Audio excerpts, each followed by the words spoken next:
They say no good deed goes unpunished, and Jake Lawson learned that the hard way. One moment, he's a hero pulling a millionaire CEO from the jaws of death. The next, he's jobless, insuranceless, watching his daughter struggle to breathe with an empty inhaler. But when 3 black helicopters land outside his crumbling apartment, everything changes. This is the story of how one split-second decision rewrote 2 lives forever. Stay with me until the end and comment what city you're watching from. I want to see how far this story travels. The wind at 50 stories didn't howl. It screamed. Jake Lawson stepped carefully along the I-beam, his boots gripping the narrow steel with practiced precision. Below him, Chicago sprawled like a circuit board, cars threading through streets no wider than veins, people reduced to moving specks. Up here, the world made sense. Up here, everything followed rules: physics, tension, load-bearing capacity. No gray areas, no maybes. Steel held or it didn't. You fell or you didn't. He preferred it that way. "Lawson, eyes on your work, not the skyline." The shout came from Tommy Briggs, the site foreman, a thick-necked man whose voice carried like a foghorn even against the wind. Jake didn't bother looking back. He'd heard that tone 1,000 times, the voice of a man who mistook volume for authority. Instead, Jake reached the junction point, checked the bolts, and marked his clipboard. Green, solid, good for another decade if the specs held. "Copy that, Tommy," Jake called back, his voice steady but tired. Tired was his default setting these days. He glanced at his watch, 11:47 a.m. Lunch break in 13 minutes. Not that he'd brought lunch. Money was too tight, and Maya needed new shoes. The ones she wore to school yesterday had cardboard stuffed in the sole to cover the hole. She'd noticed. He'd seen her trying to hide her feet under her desk when he picked her up, her cheeks pink with embarrassment. 7 years old and already learning shame. Jake's jaw tightened. He clipped the clipboard to his belt and moved to the next section, muscle memory guiding him across the beam. 23 years in construction. 12 as an ironworker, the rest doing whatever paid. He'd built half this city, one rivet at a time. His hands were scarred maps of sacrifice, each callus a chapter, each burn mark a verse in the gospel of hard work. And what did he have to show for it? An eviction notice folded in his left pocket. A photo of Maya in his right, gap-toothed, grinning, holding a dandelion like it was a rose. Taken 3 months ago, back when Sarah was still alive. Back when life had a rhythm, however imperfect. Sarah had snapped that photo in the park, laughing as Maya blew the seeds into the wind, wishing for a puppy. Now Sarah was gone. Aneurysm. Sudden, brutal, final. And Maya's wish had changed from puppies to, "Daddy, when are you coming home?" "Lawson, you deaf?"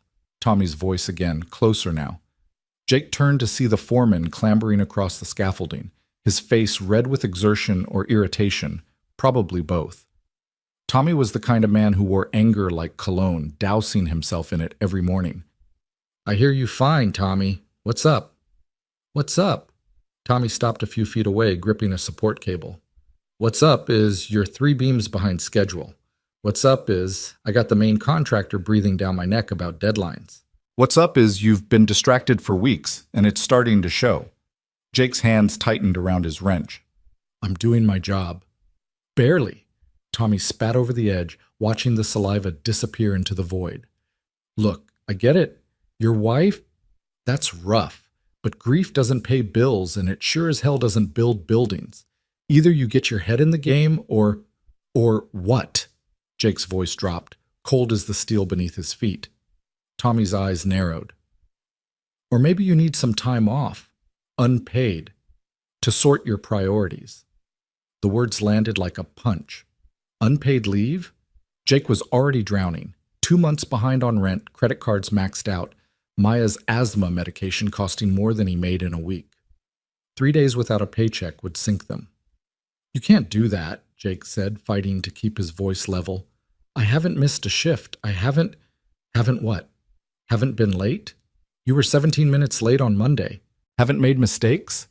You mismeasured that support column on the 14th floor, cost us 2 hours and $600 in materials. Haven't been a liability? Lawson, you're walking around like a ghost. I can't have that on my site. I fixed the column. I stayed late. Doesn't matter." Tommy pulled a yellow envelope from his jacket and thrust it at Jake. Consider this a suspension. 3 days. Starting now. Use the time to figure out if you still want this job because right now, you're more trouble than you're worth. Jake stared at the envelope, his mind reeling. Suspended. 3 days without pay. The eviction hearing was Friday, 2 days away. Without this week's check, he'd have nothing. They'd be out on the street. Tommy, please, I need this job. My daughter should have thought about that before you started phoning it in. Tommy turned, done with the conversation. Get off my sight. Come back Monday with your head straight or don't come back at all. Jake stood frozen on the beam, the envelope crumpling in his fist. Around him, the city hummed with indifferent life. Sirens, horns, the distant clatter of a train. 50 stories up, and he'd never felt smaller. He looked down at the envelope. Inside, he knew, would be paperwork. Official warnings, signature lines, the bureaucratic machinery of failure grinding into motion. He stuffed it in his pocket next to the eviction notice, twins of disaster, keeping each other company. You good, man? The voice belonged to Carlos, a younger iron worker with kind eyes and tattoos that told stories Jake had never asked about. Carlos had been on the far end of the platform, pretending not to hear the confrontation, but clearly aware. Yeah, Jake lied. I'm good. That's bullshit, what Tommy just did. Everyone knows you're the best on this crew. Jake managed a bitter smile. Best doesn't matter if you can't stay focused. You just lost your wife, Jake. You're raising a kid alone. You're allowed to be human. Apparently not. Jake unclipped his safety harness from the main line. See you Monday. Maybe. Hey. Carlos stepped closer, lowering his voice. You need anything? I got some savings. Not much, but I'm fine. Jake cut him off, not unkindly. Carlos had his own problems, a sick mother, a brother in trouble. The last thing Jake would do was take money from a man who had barely more than him. But thanks. He descended the scaffolding in silence, each step heavy with the weight of what he'd just lost. At ground level, the construction site buzzed with activity. Guys welding, shouting measurements, hauling materials. Life continuing as if the world hadn't just collapsed. Jake walked past the tool shed, past the brake trailer, past the security gate, where Hector gave him a sympathetic nod. Rough day, amigo? Something like that. His truck sat in the far corner of the lot, a rusted Ford Ranger held together by duct tape and prayer. Jake climbed in, shut the door, and just sat there for a moment, staring at the steering wheel. 3 days. How was he going to tell Maya? The truck coughed to life on the second try, belching blue smoke. Jake pulled out of the lot and merged into traffic, his mind already calculating. He had $47 in checking, $19 in cash. A credit card that might accept a charge if he was lucky. Maya needed her inhaler refilled, $60 at the pharmacy even with the discount card. That left $6 for food, gas, and hope. His phone buzzed. He glanced at the screen mounted on the dash. Blocked number. Probably a debt collector. He ignored it. The city passed by in a blur. Graffiti-tagged warehouses, corner stores with security bars, kids playing basketball in a fenced court. This neighborhood had been Sarah's idea. It's not fancy, she'd said when they signed the lease 7 years ago, but it's ours. She'd made it work. Hung curtains, planted flowers in window boxes, turned 4 walls into a home. Without her, it was just walls again. 20 minutes later, Jake pulled up to Maya's school, Lincoln Elementary, a squat brick building with a playground that had seen better decades. He parked in the loading zone, engine still running. Through the chain-link fence, he could see kids at recess, their laughter sharp and bright. He scanned the crowd, looking for his daughter's dark hair, her pink backpack. There, by the swings. Maya sat alone on the far bench, her inhaler in her hands, staring at it like it held answers. Even from this distance, Jake could see the slump in her shoulders, the way she kept glancing at the other kids playing without her. His chest tightened. Before Sarah died, Maya had been fearless, climbed trees, raced boys, laughed loud and free. Now she was cautious, withdrawn, like she was afraid that if she moved too fast, she'd lose something else. The school bell rang. Kids flooded toward the doors, a river of backpacks and noise. Maya stood slowly, tucking the inhaler into her pocket, and walked inside. Jake's phone buzzed again. Same blocked number. This time, he answered. Yeah? Mr. Lawson? A woman's voice, crisp, professional. This is Jennifer Kim from Apex Construction's main office. I'm calling regarding an incident at the worksite earlier today. Jake's stomach dropped. I already got suspended. Tommy made that pretty clear. I'm not calling about your suspension, Mr. Lawson. I'm calling to inform you that due to protocol violations related to today's incident, your suspension is being upgraded to immediate termination. The words hit like a wrecking ball. Termination? I didn't... What protocol did I... You engaged in a verbal altercation with a supervisor in an active construction zone, creating a potential safety hazard, per company policy, Section 4. 7. Any confrontation that compromises site safety is grounds for dismissal. Your final paycheck will be mailed within... Wait, Tommy yelled at me. I wasn't... The decision is final, Mr. Lawson. Your badge and access will be deactivated as of 4 p.m. today. You'll receive separation paperwork by mail. Have a good day. The line went dead. Jake sat in his truck, staring at the phone, the engine idling rough beneath him. Fired. Not suspended. Fired. He'd lost his wife 4 months ago. Now he'd lost his job. The math was simple and brutal. No job, no insurance, no way to pay for Maya's medication, let alone rent. The eviction hearing was Friday, 48 hours away. By Monday, they'd be homeless. A knock on the window made him jump. A police officer stood outside, gesturing for him to roll down the glass. Jake complied, his hand suddenly shaking. You can't idle here, the officer said, not unkindly. Loading zones for active pickups only. Right, sorry. Jake shifted into gear. Leaving now. You okay, sir? You look... Fine, I'm fine. The officer studied him for a moment, then nodded. Drive safe. Jake pulled away, his vision blurring. He blinked hard. Not now. He couldn't brake now. Maya needed him solid, needed him strong. There'd be time to fall apart later. He drove aimlessly for 20 minutes, burning gas he couldn't afford, trying to think. Options. He needed options. Unemployment benefits? Took weeks to process, and he'd need to prove wrongful termination. Good luck with that. Family? His parents were gone. Sarah's family had never approved of him. Too blue-collar, too rough around the edges. They'd offered to take Maya after the funeral, just until you get on your feet. Translation? They thought he couldn't handle single parenthood. Proving them right wasn't an option. Friends? Carlos was the closest thing he had, and Carlos was drowning in his own problems. Jake pulled into a gas station and sat in the parking lot, watching people pump fuel and buy lottery tickets and live lives that hadn't shattered.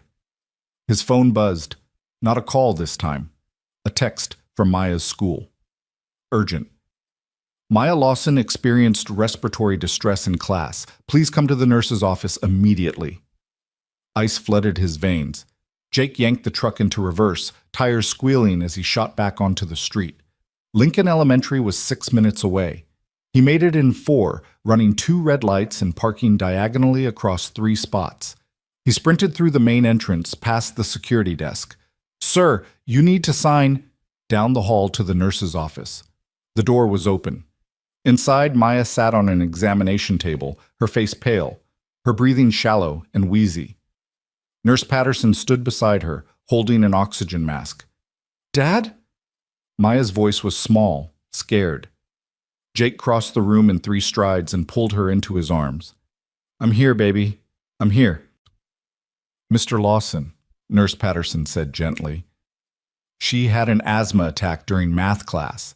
We administered her emergency inhaler from the school supply, but what? Jake kept his arms around Maya, feeling her small body tremble against his chest.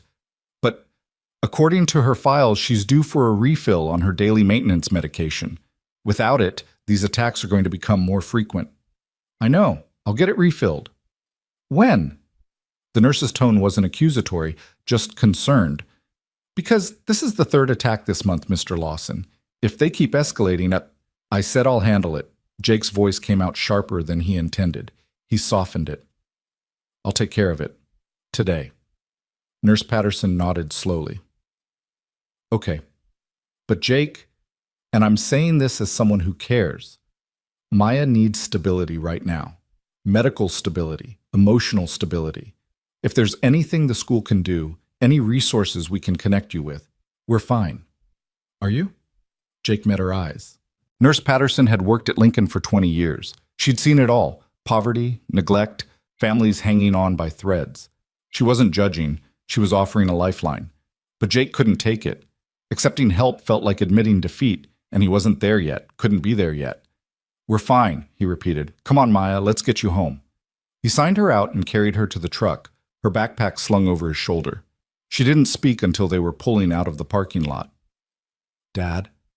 Yeah, sweetheart? Am I going to die like Mom did? The question punched the air from his lungs. He had to force himself to keep driving, keep breathing, keep functioning. No, he said, his voice thick. No, baby, you're going to be fine. Mom's thing, that was different. Your asthma is manageable. We just need to keep up with your medicine and you'll be okay. But what if we can't afford it? Jake's hands tightened on the wheel. 7 years old and already worrying about money. What kind of father let his daughter carry that weight?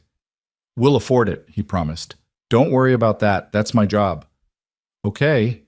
She was quiet for a moment. Then, Dad, why were you at school early? Did something happen at work? Jake swallowed hard. Just got off early today. Thought I'd surprise you. The lie tasted like ash, but what was he supposed to say? I got fired for being too sad about your mom dying? They drove the rest of the way in silence. Their apartment complex appeared like a judge's gavel, 5 stories of cracked concrete and peeling paint, satellite dishes clinging to balconies like barnacles. Home sweet home, someone had spray painted on the dumpster. Below it, no, it ain't. Jake parked and helped Maya out. She moved slowly, her breathing still labored. They climbed the exterior stairs to the 3rd floor, each step an effort. At apartment 3C, Jake fumbled with his keys. The door swung open to reveal their reality, a 1-bedroom with stained carpet and furniture from Goodwill. Dishes in the sink, laundry in a basket, medical bills stacked on the counter like a paper monument to failure. Go lie down, Jake told Maya. I'll bring you some water. She nodded and shuffled to the bedroom, technically Jake's room, but he'd been sleeping on the couch since Sarah died. Couldn't stand the empty side of the bed. Jake filled a glass from the tap and brought it to her.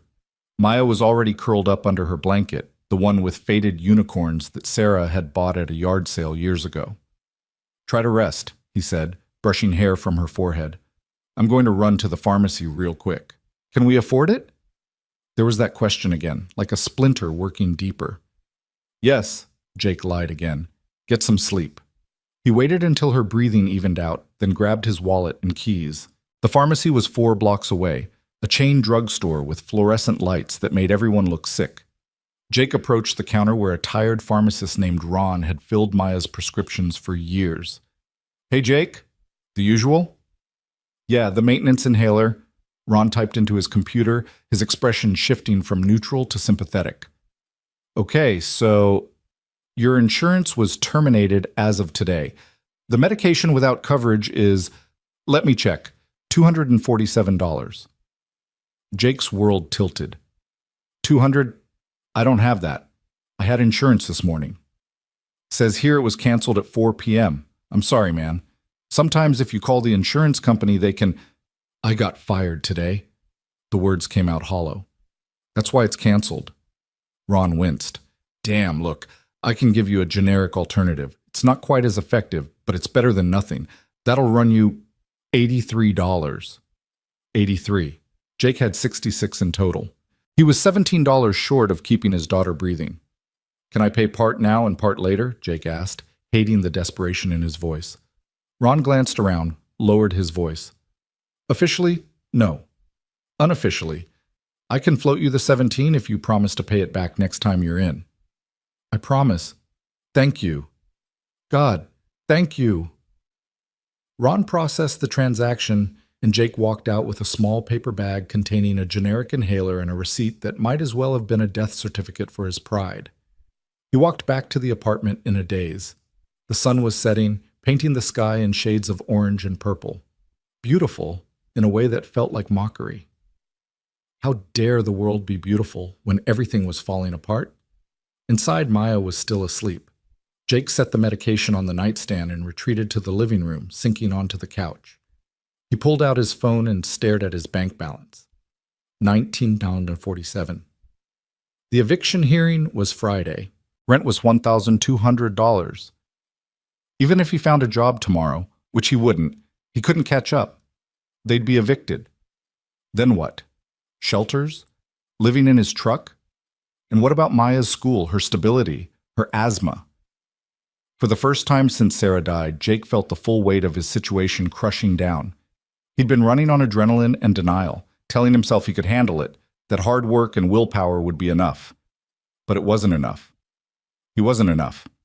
He dropped his face into his hands and let the truth wash over him. He was failing. Failing Maya. Failing Sarah's memory. Failing everything. A soft sound made him look up. Maya stood in the doorway, clutching her unicorn blanket, her eyes wide. "Dad? Are you crying?" Jake wiped his face quickly. "No, baby, just tired." She patted over and climbed onto the couch next to him, tucking herself under his arm. "It's okay to be sad," she said softly. "Mom told me that." She said being sad means you loved something. Jake's throat closed up. He pulled Maya closer, breathing in the scent of her strawberry shampoo. She was right, he managed. She was always right. They sat like that as darkness filled the apartment, neither speaking, just existing together in the wreckage. Jake's mind drifted to tomorrow. He'd need to call the landlord, beg for an extension. He'd need to hit every construction company in the city, see if anyone was hiring. He'd need to figure out how to keep them afloat on fumes and prayer. But tonight, he just held his daughter and pretended the world wasn't ending. "Dad?" Maya's voice was drowsy now. "Yeah? Are we going to be okay?" Jake stared at the ceiling, at the water stain shaped like a cloud, and did what parents do when the truth is too heavy for small shoulders. He lied. "Yeah, sweetheart, we're going to be okay.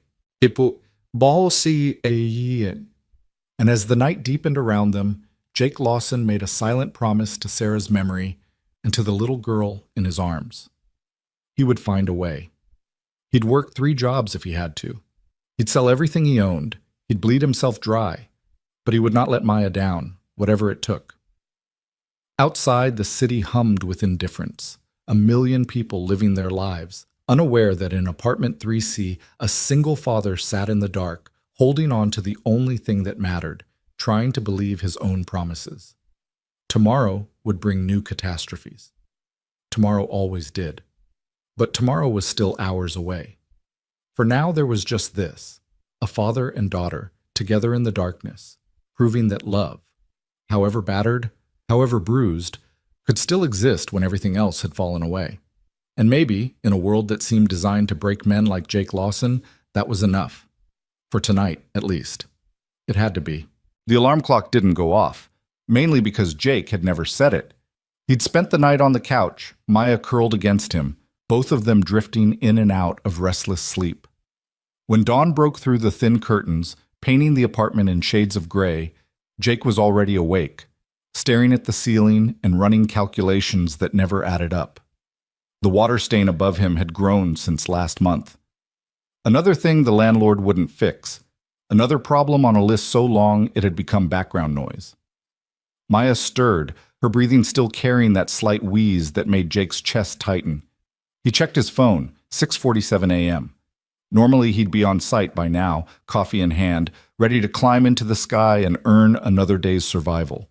Instead, he was unemployed, nearly broke, and about 36 hours away from being homeless.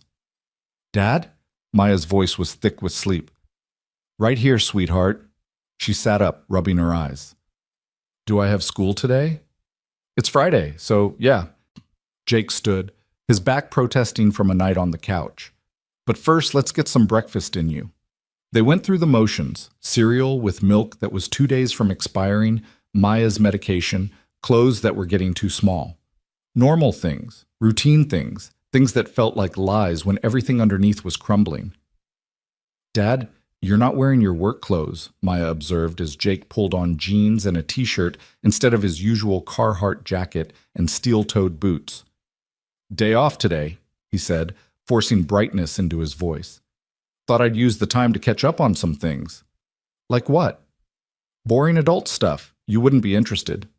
She studied him with those dark eyes that were too knowing for 7 years old. You're worried about something. Jake knelt down to her level, tucking a strand of hair behind her ear. I'm always worried about something. That's what dads do. But I'm handling it, okay? You just focus on being a kid. Mrs. Patterson says I'm very mature for my age. Mrs. Patterson's right, but you're still allowed to just be 7. They finished breakfast in comfortable silence. Then Jake walked her to the bus stop 3 blocks away. Other kids gathered there, some with parents, some alone.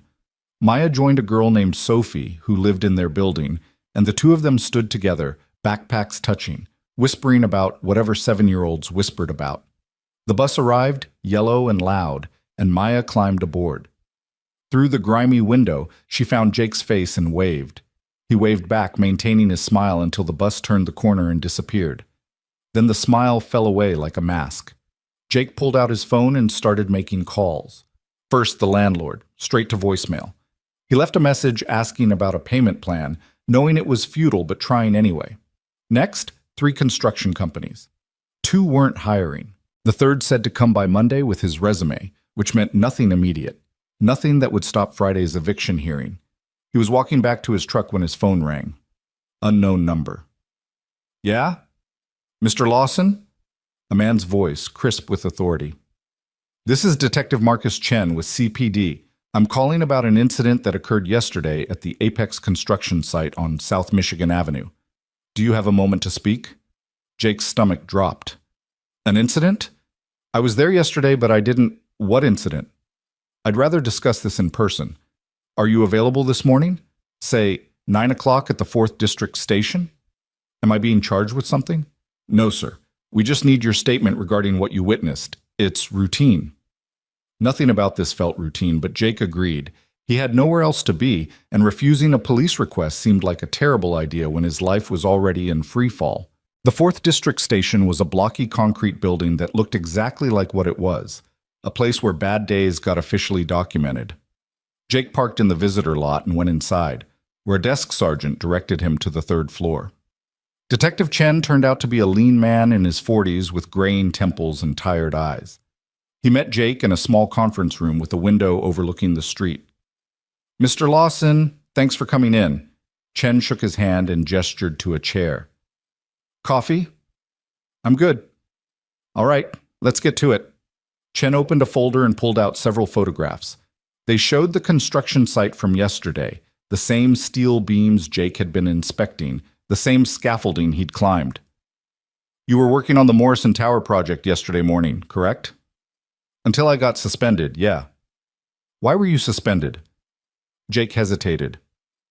Foreman said I was distracted, behind schedule. We had words about it. Tommy Briggs? That's him? Chen made a note. And after your suspension, did you leave the site immediately? Yeah. Packed up my stuff and left around noon. Did you witness anything unusual before you left? Any safety violations, equipment malfunctions, arguments between workers? Jake frowned. No more than usual on any site. Why? What happened? Chen studied him for a long moment, then slid another photo across the table. This one showed a section of scaffolding that had collapsed, twisted metal jutting at wrong angles, yellow caution tape blocking the area. That happened about 4 hours after you left. Scaffolding gave way on the 48th floor.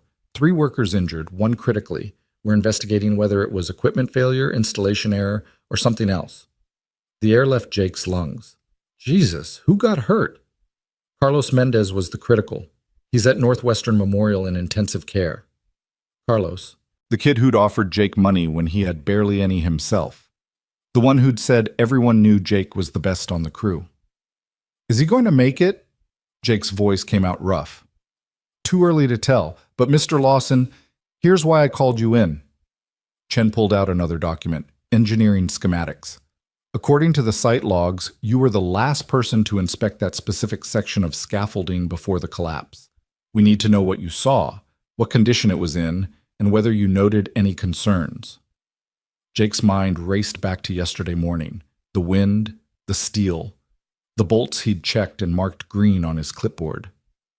It was solid, I checked every connection point personally. That scaffolding was rated for twice the load it was carrying. You're certain? Detective, I've been doing this for 23 years. I know the difference between safe and unsafe. That section was good. Chen nodded slowly. I believe you. But here's the thing. Tommy Briggs is telling a different story. He says you were sloppy yesterday, that your head wasn't in the game, and that you might have missed something. Heat flooded Jake's chest. He's covering his ass. Tommy cuts corners on everything. He uses cheap materials, rushes installations, ignores code violations. I've filed 3 separate complaints about his practices. With who? With Apex's safety department. Never heard back on any of them. Chen wrote something down. I'm going to need copies of those complaints if you have them. They're in my email. I can forward them. Please do. Chen closed the folder. Look, Mr. Lawson, off the record, I don't think you did anything wrong. Your record shows you're meticulous, safety-conscious, and experienced. But Briggs is pushing hard to make this about worker error instead of management negligence. And right now, you're the easiest target because you're not there to defend yourself. Jake's jaw clenched. So what do I do? Forward me those complaint emails, and if you think of anything else from yesterday, anything that seemed off, any conversations you overheard, let me know. We're building a case, and the more documentation we have, the harder it'll be for Briggs to pin this on you. They wrapped up the interview, and Jake left the station feeling like he'd been kicked in the chest. Carlos was fighting for his life.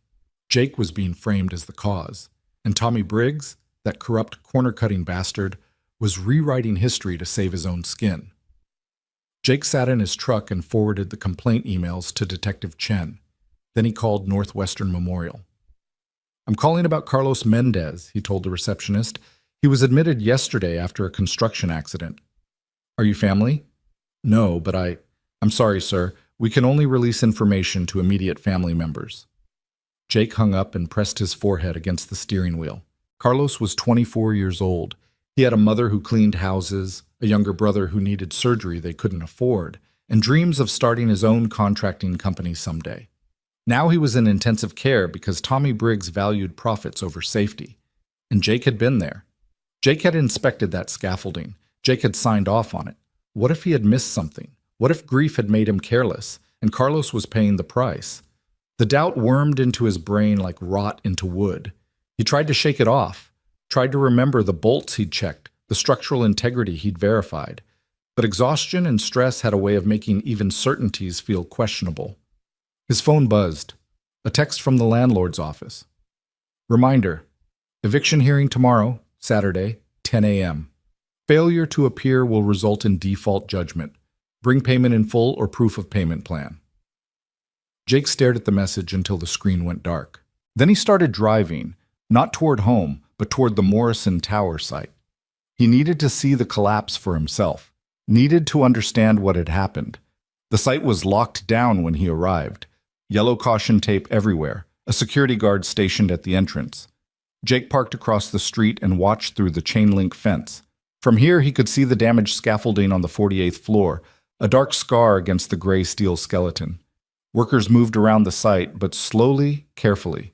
The energy was different, subdued, almost reverent. When someone nearly died, it changed things, reminded everyone that gravity doesn't negotiate.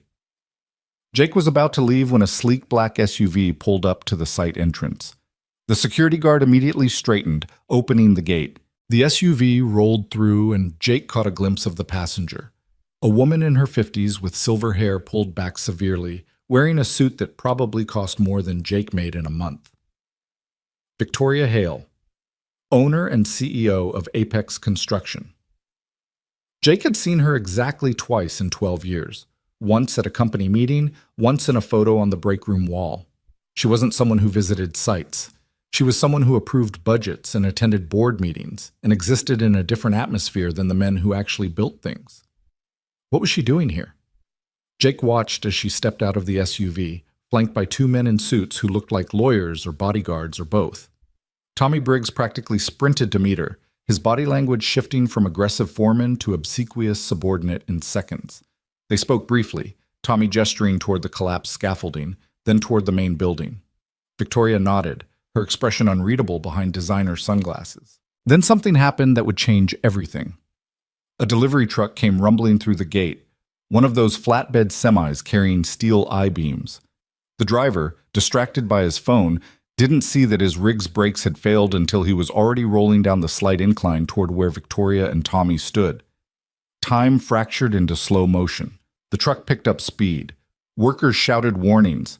Tommy dove left, scrambling to safety. But Victoria stood frozen, her brain clearly trying to process what was happening, but her body refusing to move. That moment of paralysis, Jake knew it well. He'd seen it in new workers on their first day at height. That instant where fear locks every muscle and the world narrows to a single point of terror. The truck was 15 feet away. 10. 7. Jake didn't remember deciding to move. His body acted on instinct, on 23 years of working in environments where hesitation meant death. He was out of his truck, through the fence gap, sprinting across the site before conscious thought caught up. 5 feet. 3. Jake hit Victoria like a linebacker, wrapping his arms around her waist and driving them both sideways. They crashed into a stack of wooden pallets just as the truck roared past, missing them by inches. The wind of its passing tore at Jake's shirt. Metal screamed as the truck finally lurched to a stop, 50 feet away, having demolished a tool shed and part of the temporary fencing. For a moment there was only silence and dust and the sound of Jake's heart trying to punch through his ribs. Then chaos erupted.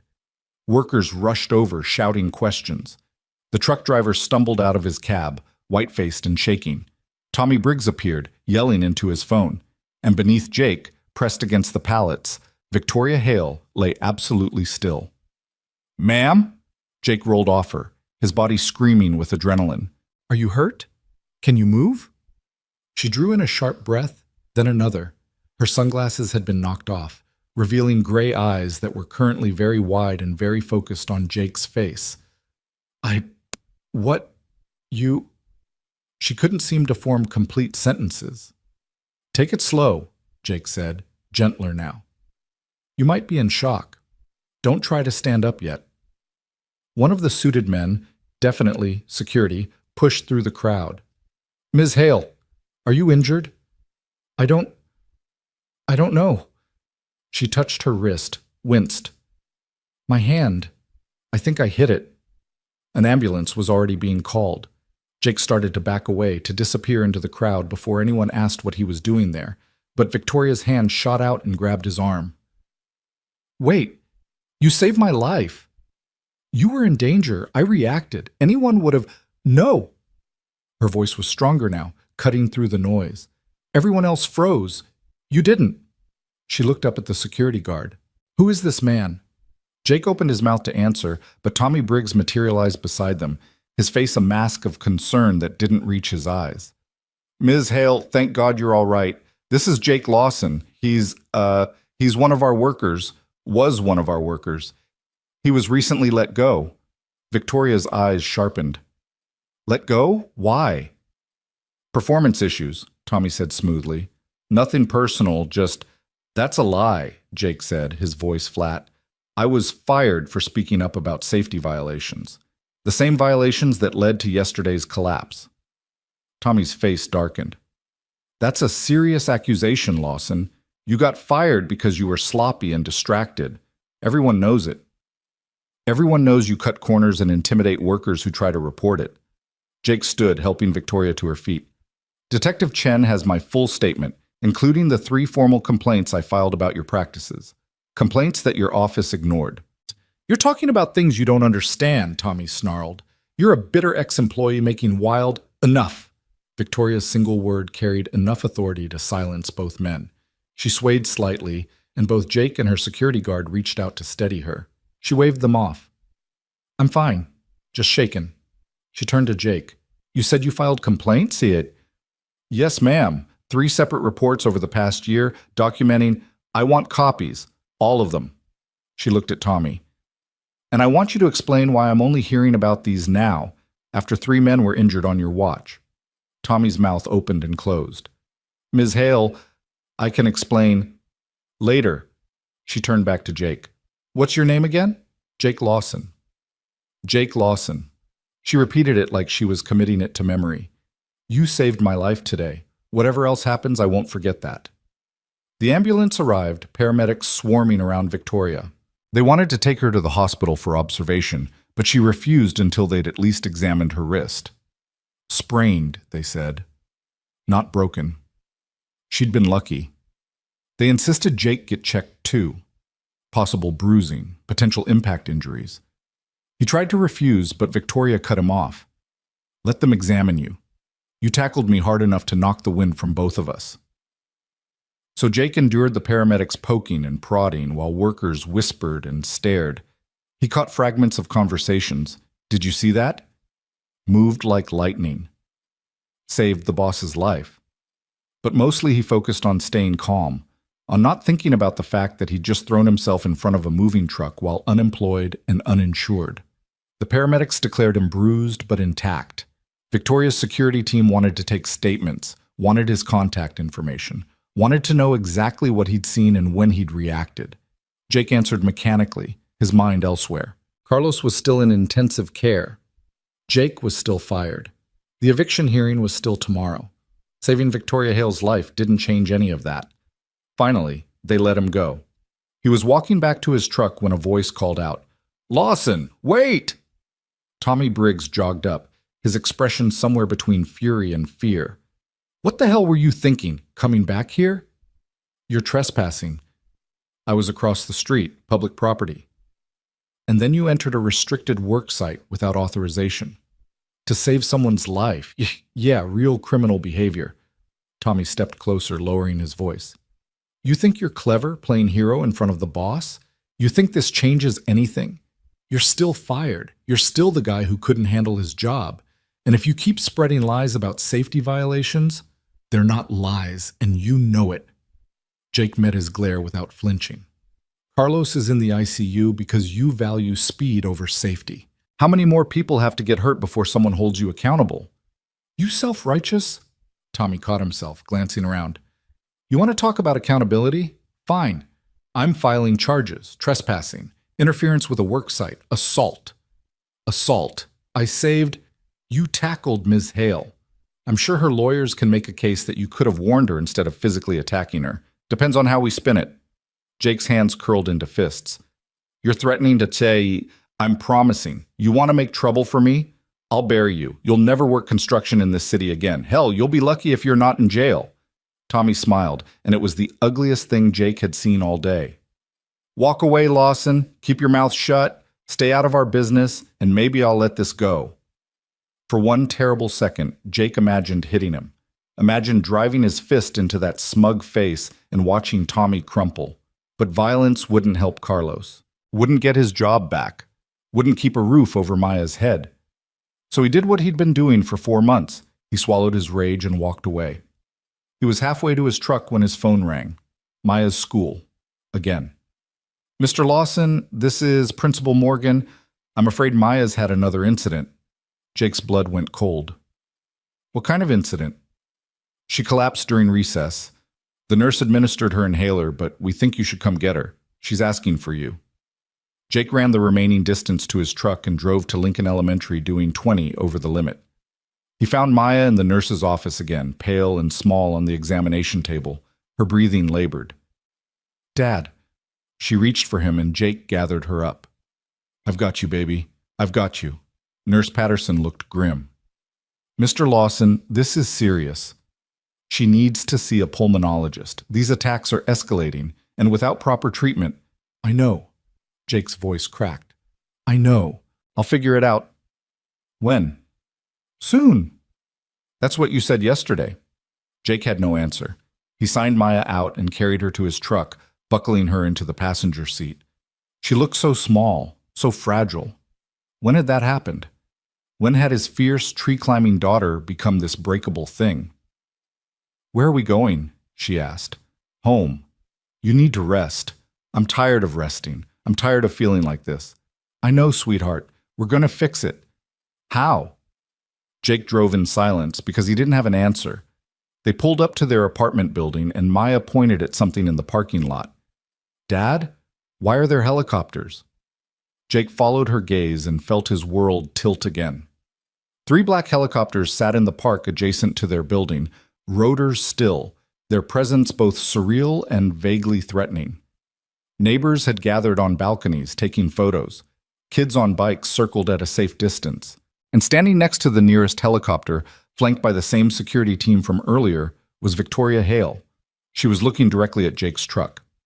"Stay here," Jake told Maya, but she was already unbuckling her seatbelt, curiosity overcoming exhaustion. They approached together, Jake's hand on Maya's shoulder, his mind racing through possibilities. Tommy's assault charges. Police. Some elaborate revenge for... "Mr. Lawson," Victoria stepped forward, her sprained wrist wrapped in a professional bandage. "I apologize for the dramatic arrival. I wanted to speak with you privately, but you left before I could arrange it properly." "You could have called." "I could have, but after what happened today, I wanted to have this conversation in person." She glanced down at Maya.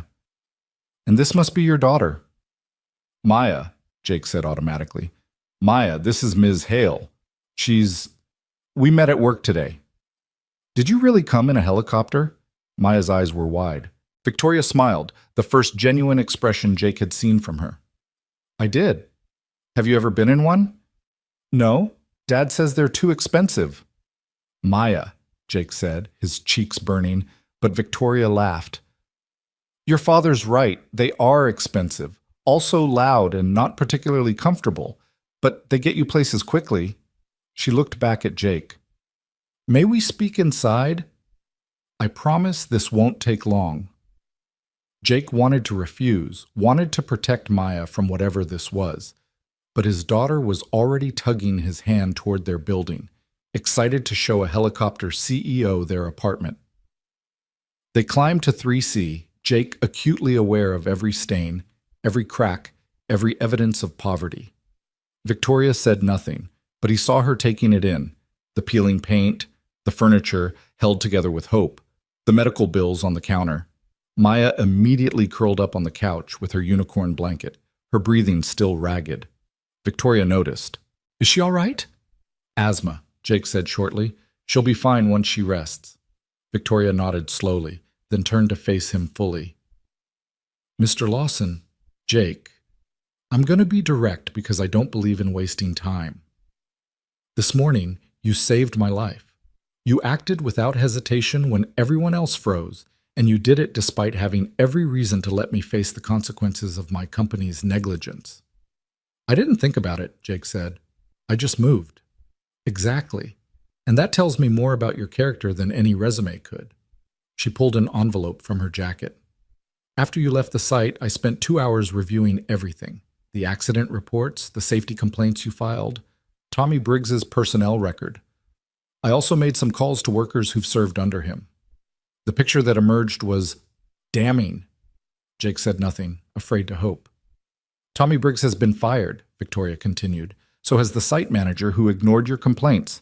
I've ordered a complete safety audit of every project Apex is currently running, and I'm bringing in an independent firm to review our protocols." She paused. "I'm also offering you a job." The words hung in the air like something impossible. "A job," Jake repeated. "Director of Field Safety. You'll oversee safety compliance across all our projects, with full authority to halt work if you see violations. You'll report directly to me. The salary is $150,000 annually, plus full benefits, medical, dental, vision, housing allowance, company vehicle." She held out the envelope. "The formal offer is in here." Jake stared at the envelope like it might bite him. "I don't understand. I'm an iron worker. I don't have management experience. You have something better. You have integrity. You have 23 years of field experience, and you have the courage to act when others won't." Victoria's voice softened. "I started this company with my late husband 30 years ago. We built it on the principle that no profit is worth a person's life. Somewhere along the way, people like Tommy Briggs made me lose sight of that. You reminded me." "Ms. Hale, Victoria, please." "Victoria." Jake felt Maya's eyes on him from the couch. I don't know what to say." "Say you'll think about it. Or better yet, say yes. Because from what I saw today, the medical bills, the eviction notice you dropped earlier, the way you're barely holding things together, you need this. She wasn't being cruel, just honest. And I need someone I can trust to tell me the truth, even when it's uncomfortable. Especially when it's uncomfortable. Jake opened the envelope with shaking hands. Inside was a contract, dense with legal language, but the key numbers jumped out. $150,000. Full health coverage starting immediately. $2,000 monthly housing allowance. It was more money than he'd ever imagined making. It was salvation in 16 pages. There's one condition, Victoria said. If you accept, you start Monday. I need someone in that position immediately, and I need it to be you. Monday. Jake's mind spun. That's in 3 days. Is that a problem? No, He looked at Maya, who was watching him with those two knowing eyes. I need to think about it. Of course, take until tomorrow morning. My assistant's number is in the packet. Victoria headed for the door, then paused. Jake, your wife, when did she pass? The question caught him off guard. 4 months ago, aneurysm. I lost my husband 5 years ago. Construction accident at one of our sites, the very thing I'm trying to prevent now. Her voice carried the weight of old grief. I know what it's like to rebuild a life from wreckage. It's possible, but not alone. Let me help. She left, her security team trailing behind. Jake stood in the doorway and watched the helicopters lift off, their rotors churning the autumn air, carrying Victoria Hale back to whatever stratospheric level she normally occupied. When he closed the door, Maya was sitting up, her eyes bright despite her exhaustion. Dad, are we going to be okay now? Jake looked at the contract in his hands, at the numbers that represented everything they needed and more. But something held him back, some instinct that said it couldn't be this easy, that salvation didn't arrive in helicopters and offer exactly what you needed most. Yeah, baby, he said finally. I think maybe we are. That night, after Maya fell asleep clutching her inhaler, Jake sat at the kitchen table and read the contract 3 times. It was legitimate. He'd worked construction long enough to spot the fake from the real. The salary, the benefits, the job description, all of it checked out. But accepting it meant entering Victoria's world, becoming someone who wore suits instead of work boots, who gave orders instead of taking them. It meant leaving behind everything he'd known for 2 decades. It also meant Maya got her medicine, got stability, got a future. By the time dawn broke, Jake had made his decision. He called the number Victoria had given him. This is Jake Lawson, he said when her assistant answered. Tell Ms. Hale I accept. I'll start Monday. The assistant's voice was professionally neutral. Excellent. Someone will be in touch with paperwork and logistics. Welcome to Apex, Mr. Lawson. Jake hung up and stared at his phone, feeling like he'd just stepped off a ledge without knowing how far the fall would be. But Maya was sleeping peacefully in the next room, her breathing finally steady. And for the first time in 4 months, Jake let himself believe that maybe, just maybe, they were going to survive this after all. The eviction hearing never happened. Jake called the landlord Saturday morning before the scheduled 10 o'clock appointment and explained that his employment situation had changed. The landlord, a weary man named Frank who'd seen enough desperation to recognize the real thing, agreed to accept a partial payment immediately and the rest by the 15th, once Jake's first paycheck cleared. You got lucky, Lawson, Frank said over the phone. But don't make me regret giving you another chance. I won't, Jake promised, and meant it. He spent the weekend in a strange liminal space between his old life and whatever was coming. Saturday morning, he took Maya to the free clinic and got her scheduled with a pulmonologist. The first available appointment was in 2 weeks, but at least it was scheduled. Saturday afternoon, he bought groceries without calculating every penny, filling the cart with actual food instead of the cheapest possible calories. Maya noticed. Dad, that's the expense of peanut butter, she said, pointing at the jar he'd grabbed. I know. But you always say we have to get the store brand. Jake knelt down beside the cart, meeting her eyes. Things are going to be different now, sweetheart. Better. I got a new job. A good one. We're going to be okay. Maya studied him with that unsettling wisdom she'd developed since Sarah died. Promise? Promise. She threw her arms around his neck, and Jake held her there in the middle of the grocery store, not caring who saw, just grateful that for once he could make a promise he actually believed he could keep. Sunday passed in a blur of preparation. Victoria's assistant, a brisk woman named Jennifer, had emailed over 50 pages of documentation: employment contracts, non-disclosure agreements, benefits enrollment forms, orientation schedules. Jake read through everything twice, signing where indicated, his hand cramping by the end. The health insurance forms alone were overwhelming: premium plans, prescription coverage, dental and vision included. Maya's asthma medications would cost $15 instead of $247. The difference felt obscene. Sunday evening, Jake laid out the clothes he'd wear tomorrow. He didn't own a suit, had never needed one, but he had dress pants and a button-down shirt that would have to do until he figured out the dress code. He polished his only pair of dress shoes, the ones he'd worn to Sarah's funeral, trying not to think about that day. Maya appeared in his doorway, her unicorn blanket trailing behind her. "Can't sleep?" Jake asked. She shook her head and climbed onto his bed, tucking herself against his side. "Are you nervous about tomorrow?" "A little," he admitted. "It's a big change." "Will you still be you?" The question caught him off guard. "What do you mean?" "Mom used to say that some people change when they get important jobs. They forget where they came from." Maya's voice was small. "Will you forget about me?" Jake's heart cracked. He pulled her closer, pressing his lips to the top of her head. "Never. Not ever. You're the reason I'm doing this, Maya. Everything, all of it, is for you." "Okay." She was quiet for a moment. "I miss Mom." "Me too, baby. Every day." "Do you think she'd be proud of you?" Jake had to swallow hard before answering. "I hope so. I'm trying to be the man she thought I was." They fell asleep like that, Jake still in his clothes, Maya curled against him, both of them holding on to each other in the darkness like survivors of a shipwreck finally reaching shore. Monday morning arrived with the weight of beginnings. Jake was up at 5:30, showered and dressed by 6. Maya woke to the smell of actual bacon, not the turkey substitute, but real bacon, and scrambled eggs made with butter instead of cooking spray. "This is fancy," she said, climbing into her chair. "New job, new traditions?" Jake set a plate in front of her, then poured orange juice. Not from concentrate, the expensive kind. "Dad, you're acting weird."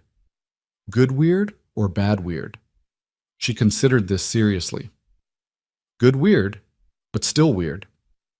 At 7:15, they walked to the bus stop together. The autumn air carried a chill that promised winter, and Jake made a mental note to get Maya a new coat. Her current one was 2 sizes too small, the cuffs riding up her wrists. The bus arrived and Maya climbed aboard, pausing at the top step to wave. Jake waved back, watching until the bus disappeared, then returned to the apartment to wait. Victoria's assistant had arranged for a car service to pick him up at 8:30. Jake stood by the window, watching the street, feeling increasingly ridiculous. He didn't belong in car services and corporate offices. He belonged on steel beams and construction sites, where the rules made sense and hard work meant something concrete. At exactly 8:30, a black sedan pulled up. The driver, a middle-aged man in a neat suit, stepped out and looked directly at Jake's third-floor window. Jake grabbed his jacket and headed down. "Mr. Lawson?" The driver opened the rear door. "I'm Marcus. I'll be your driver this morning." "I can drive myself," Jake said. "I have a truck." Ms. Hale's instructions were very specific. "Please, sir." Jake climbed into the back seat, feeling like an imposter. The leather seats were nicer than his couch. The car smelled like expensive cologne and new money. Marcus pulled into traffic with the ease of someone who'd navigated Chicago's streets for decades. "First day?" Marcus asked, glancing in the rearview mirror. "That obvious?" "You've got the look. Don't worry. Everyone's nervous their first day, even the big shots." Marcus merged onto Lakeshore Drive, the city skyline rising ahead of them like a promise or a threat. "Ms. Hale's good people, though. Tough, but fair. You'll do fine." Jake wasn't sure if he believed that, but he appreciated the effort. Apex Construction's headquarters occupied 15 floors of a gleaming tower in the Loop. Marcus pulled up to the main entrance, where a doorman in a burgundy uniform stood ready. "15th floor," Marcus said as Jake climbed out. "Executive offices. They're expecting you." Jake nodded his thanks and entered the building. The lobby was all marble and chrome, with a reception desk that looked like it belonged in a spaceship. Young professionals in expensive suits moved with purpose, their shoes clicking against the polished floor. Jake felt every eye on him, felt the weight of not belonging pressing down like gravity. He approached the reception desk where a woman with perfect makeup smiled professionally. "I'm Jake Lawson. I have an appointment with Ms. Hale. Yes, we've been expecting you. 15th floor, turn left off the elevator. Jennifer will meet you there." The elevator was glass-walled, offering a view of the city as it climbed. Jake kept his eyes forward, refusing to look down. Heights didn't bother him when he was working, when he had a harness and a job to do. But standing still in a glass box as the ground fell away felt wrong. The elevator chimed at 15. Jake stepped out into a reception area that was all clean lines and expensive art. Jennifer materialized immediately, a woman in her 30s with sharp eyes and sharper efficiency. "Mr. Lawson, perfect timing. Follow me, please." She led him through a maze of corridors, past conference rooms and offices with glass walls. People glanced up as they passed, their curiosity barely concealed. Jake caught fragments of whispered conversations. "That's him? The one who saved her life?" "Doesn't look like executive material." Jennifer stopped at a door marked Director of Field Safety and opened it. "Your office. I've taken the liberty of setting up the basics. Computer, phone, access cards. Your IT credentials are in the welcome packet on the desk. Ms. Hale wants to see you at 9 for orientation, but you have 30 minutes to settle in." She left before Jake could respond. He stepped into the office slowly, half expecting someone to yell that there'd been a mistake. The office was bigger than his apartment's living room.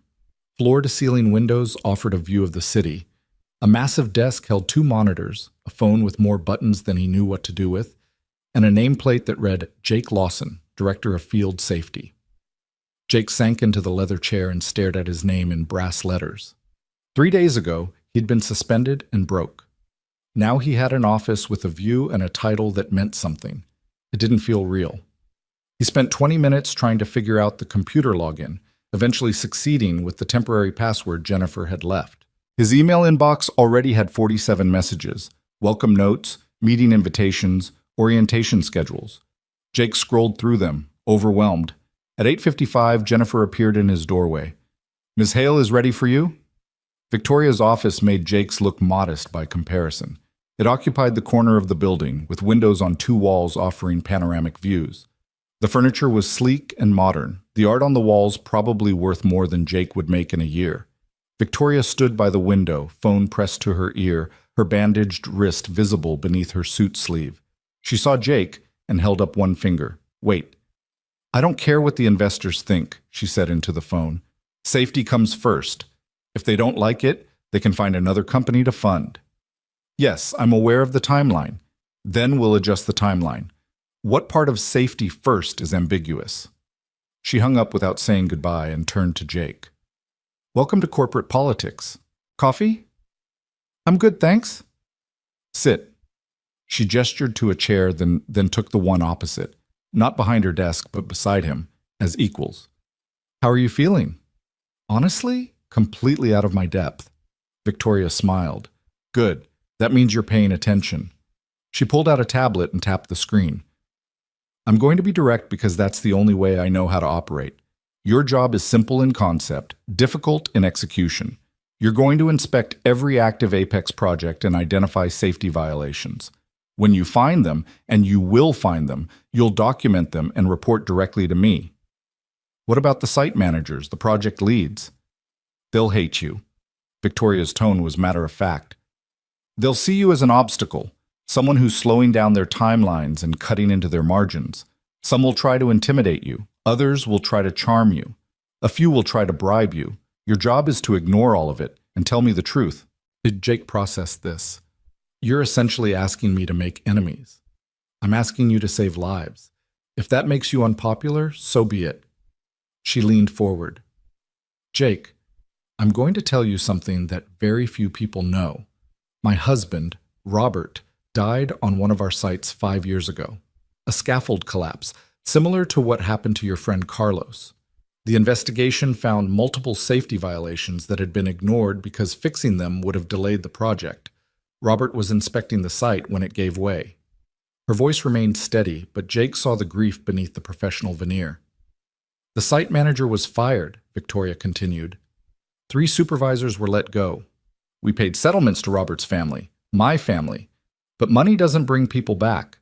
I swore that day that I'd never let profit override safety again. Then I got busy. I trusted the wrong people. I stopped paying attention. She looked Jake in the eye. That ends now. You're my eyes and ears. You're my conscience, and I'm giving you the authority to shut down any project, any time, if you see something that puts workers at risk. That's a lot of power for someone who's never managed anything. You've managed to stay alive for 23 years in one of the most dangerous industries in America. You've managed to raise a daughter alone while working a brutal job. You've managed to maintain your integrity when it would have been easier to look the other way. Victoria stood, extending her hand. I trust you, Jake. The question is, do you trust yourself? Jake stood and shook her hand. I'll do my best. That's all I ask. Now come on. I want to introduce you to the team. The next 4 hours were a whirlwind of names and faces. Victoria led Jake through the executive offices, introducing him to department heads, project managers, and senior staff. Most were polite but distant, clearly uncertain what to make of the former ironworker who'd been catapulted into their ranks. A few were openly skeptical. So you're the new safety czar, said a man named Richard Chen, VP of Operations. His handshake was firm to the point of aggression. No offense, but don't most safety directors have degrees, certifications, management experience? Most safety directors haven't spent 2 decades actually building the things we're supposed to be making safe, Jake replied evenly. Richard's smile didn't reach his eyes. Fair point. Just don't slow us down too much. We've got deadlines. I'll keep that in mind, right after I keep your workers alive. The tension was immediate and obvious. Victoria stepped in smoothly. Jake reports to me, Richard. Any concerns about his methods, you bring them to me directly. Clear? Crystal. Richard walked away, his displeasure evident in every step. He's going to be a problem, Jake said quietly.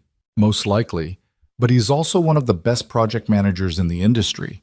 We need him, which means you need to find a way to work with him, even when he's fighting you. Victoria checked her watch. Lunch is in the executive dining room. Then we're visiting the Morrison Tower site, the one where the collapse happened. I want you to see it firsthand and give me your assessment. Lunch was an exercise in feeling inadequate. The executive dining room was less a cafeteria and more a private restaurant, with white tablecloths and actual waitstaff.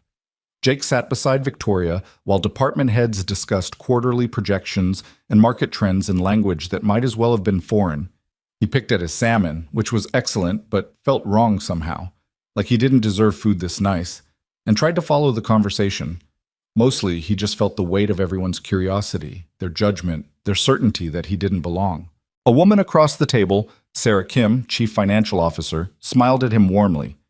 So Jake, Victoria tells us you have a daughter. How old? 7, Maya. That's a lovely age. Must be hard, balancing work and single parenthood. It is, but we manage. I have twins who just turned 8. If you ever need recommendations for after-school programs or anything, let me know. The transition from blue-collar to executive life can be challenging. Jake wasn't sure if she was being genuinely helpful or subtly condescending, so he just nodded his thanks. After lunch, Victoria's driver took them to the Morrison Tower site. Jake hadn't been back since Friday's rescue, and seeing it now felt surreal. The collapsed scaffolding had been removed, but the damage was still evident. Twisted metal, caution tape, areas marked off-limits. A new site manager met them at the entrance, a woman named Patricia Rodriguez, who looked exhausted but determined. Miss Hale, Mr. Lawson. She shook both their hands. I've been here 72 hours, and I've already found 16 code violations.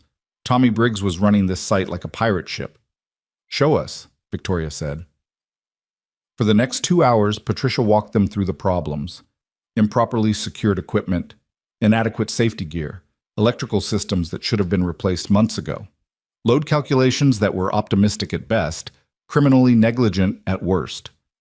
Jake's anger grew with each revelation. Carlos was in intensive care because of this. 3 other men were injured, all of it preventable, all of it ignored in the name of keeping to schedule. How do we fix this? Victoria asked him directly. Jake looked around the site, his mind automatically calculating. Shut it down for 2 weeks. Bring in a full safety audit team. Independent, not Apex employees. Replace every piece of equipment that doesn't meet current code. Retrain every worker on proper protocols. And most importantly, he turned to Patricia, you need a safety officer on site at all times with the authority to halt work if they see violations. That's going to cost millions, Patricia said, and push our completion date back by at least a month. What's the alternative? Jake asked. Wait for another collapse? Another person in the ICU? Victoria didn't hesitate. Do it. All of it. I'll handle the investors. They spent another hour on site, Jake taking notes and photos, Patricia coordinating with her team. As they were leaving, a familiar voice called out. Well, well, the hero returns. Jake turned to see Tommy Briggs standing by the entrance, his face flushed with anger or alcohol or both. He wasn't supposed to be here. He'd been fired, but clearly no one had enforced the ban yet. Tommy? Victoria's voice went cold. You're trespassing. Leave immediately or I'll have security remove you. I just wanted to congratulate Lawson here on his meteoric rise. Saves your life and suddenly he's management? Must be nice having friends in high places. You need to leave, Jake said quietly. Or what? You'll tackle me too? Tommy stepped closer and Jake could smell the whiskey on his breath. You think you're better than me? You think your sob story about your dead wife makes you special? Jake's hands clenched, but Victoria stepped between them. Mr. Briggs, you have 10 seconds to leave this property before I call the police. And if you ever speak about Mr. Lawson's wife again, I'll personally ensure you never work in this industry anywhere. Something in her tone finally penetrated Tommy's drunken bravado. He backed away, muttering curses, and disappeared into the parking lot. Jake's heart was pounding. Sorry, you should have nothing. He's a bitter man trying to drag you down because he can't stand that you succeeded where he failed. Victoria headed for the car. Come on, I want to show you something. They drove for 20 minutes, heading northwest out of downtown, until Marcus pulled up to a cemetery. Jake recognized it immediately, St. Mary's, where Sarah was buried, where he'd stood 4 months ago and watched them lower her into the ground while Maya held his hand and tried to understand why Mommy wasn't coming home. Why are we here? Jake asked, his voice tight. Victoria didn't answer. She just got out and walked through the gates. Jake followed, his chest constricting with each step until they stood before a marble headstone. Robert James Hale, beloved husband, father, builder. 1965-2020. He's buried 3 rows from your wife, Victoria said softly. I saw her name when I visited last month, Sarah Lawson. That's when I started connecting pieces, the widowed worker with safety concerns, the address in the personnel files. I looked you up. Jake felt exposed, violated. You investigated me. I did my homework. And what I found was a man who'd lost everything but kept showing up, kept fighting for what was right, even when it cost him. She knelt and brushed leaves from Robert's headstone. My husband died because people didn't speak up. You spoke up. That's why you're here, Jake. Not because you saved my life, though I'm grateful for that, but because you represent what this company used to be, what it needs to be again. They stood in silence for a long moment, 2 people united by grief and construction and the weight of trying to make meaning from loss. I miss him every day, Victoria said, but I don't honor his memory by being safe. I honor it by making sure no one else loses someone the way we did. She stood, meeting Jake's eyes. That's what you're doing now. Honoring Sarah, protecting Maya, building something that matters. Jake couldn't speak. He nodded, his throat too tight for words. They returned to the car and headed back downtown. Jake spent the drive staring out the window, thinking about Sarah, about the promises he'd made at her graveside, about the impossible second chance he'd been given. The rest of Monday passed in meetings and paperwork. Jake signed more documents, met more people, tried to absorb more information than his brain could process. By the time Marcus drove him home at 6:30, Jake was exhausted in a completely different way than construction work had ever tired him. Maya was waiting on the couch, doing homework with Mrs. Chen from next door, who'd agreed to watch her after school for a few hours each day. Dad! Maya launched herself at him. How was it? Are you important now? Jake laughed, catching her. I don't know about important, but it was different. Mrs. Chen gathered her things. She was good as gold, had her medicine, did her reading homework. Thank you, Mrs. Chen. I'll see you tomorrow. After she left, Maya demanded a full report. Jake told her about the office, the view, the fancy lunch, leaving out Tommy's drunken confrontation and the cemetery visit. She listened with wide eyes, asking a million questions. So we're rich now? She asked finally. We're going to be okay, Jake corrected. That's different than rich. But yes, sweetheart, we're going to be okay. They ordered pizza, the good kind with actual toppings, and ate on the couch while watching cartoons. Normal things, safe things. But underneath it all, Jake felt the shift happening. His life had pivoted, and there was no going back to who he'd been on Friday morning. That night, after Maya was asleep, Jake sat at the kitchen table and composed an email to Victoria. Thank you for today.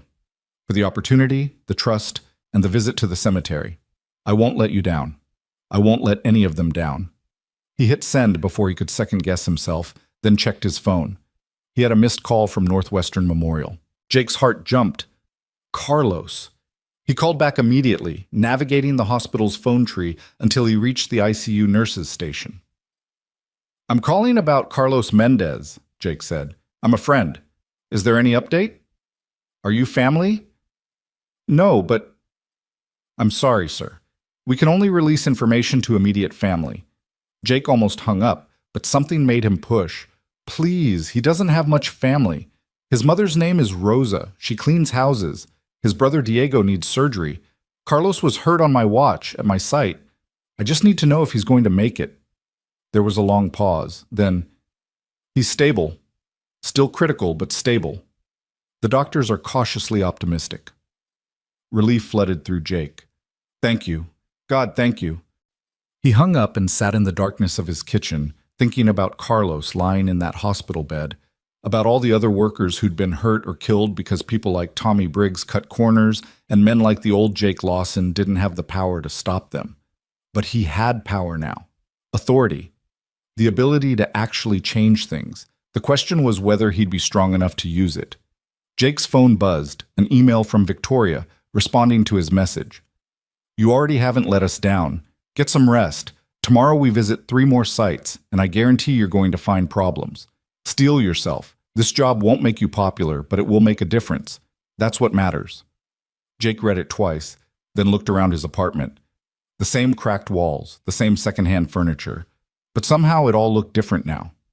Like he was seeing it from the outside, already becoming someone else. He thought about Maya sleeping in the next room, about the medicine that would keep her breathing, about the future that had seemed impossible just days ago.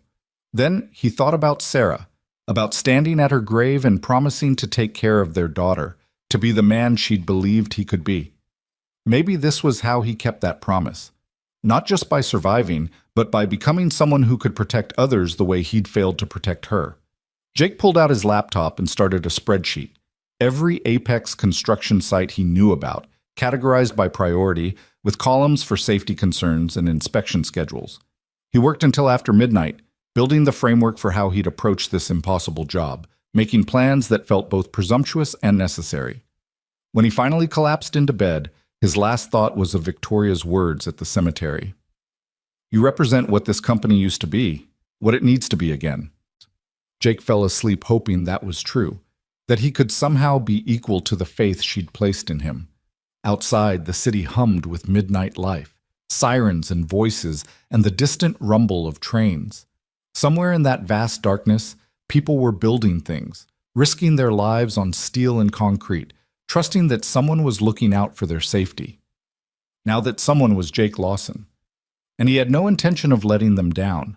The first 3 weeks passed in a blur of discovery and confrontation. Jake spent his days visiting construction sites across Chicago, his trained eye spotting violations that had become invisible to people who'd learned not to see them. Every morning, Marcus drove him to a different project: residential towers, commercial complexes, infrastructure renovations. And every evening, Jake returned to headquarters with documentation that made Victoria's face grow harder and her resolve stronger. He found workers without proper harnesses at the Riverside Plaza project. discovered faulty welding at the Harper Street renovation that would have failed inspection if anyone had bothered to inspect it. Documented electrical systems at the lakefront towers that were one rainstorm away from electrocuting someone. Each violation went into his reports, each report landed on Victoria's desk, and each time she backed him completely. But backing came with consequences. "You're making enemies," Jennifer told him one morning as she delivered his coffee. She'd started doing that, bringing him coffee, straightening his office, treating him like he mattered. Jake still wasn't used to it. "Richard Chen's been complaining to anyone who'll listen that you're costing the company millions in delays." "Good," Jake said, reviewing photos from yesterday's site visit. "Maybe that means I'm doing my job." "Maybe. But watch your back. Richard has friends on the board, and not all of them are happy about Victoria's new safety crusade." Jake looked up from his computer. "Are you warning me or threatening me?" Jennifer smiled. "Warning. I like you, Jake. You're one of the few people in this building who treats me like a human instead of a glorified secretary. But you need to understand the game you're playing. This isn't just about safety. It's about power, money, and people who don't like being told they're wrong." She left before Jake could respond. He sat back in his chair, staring at the city beyond his windows.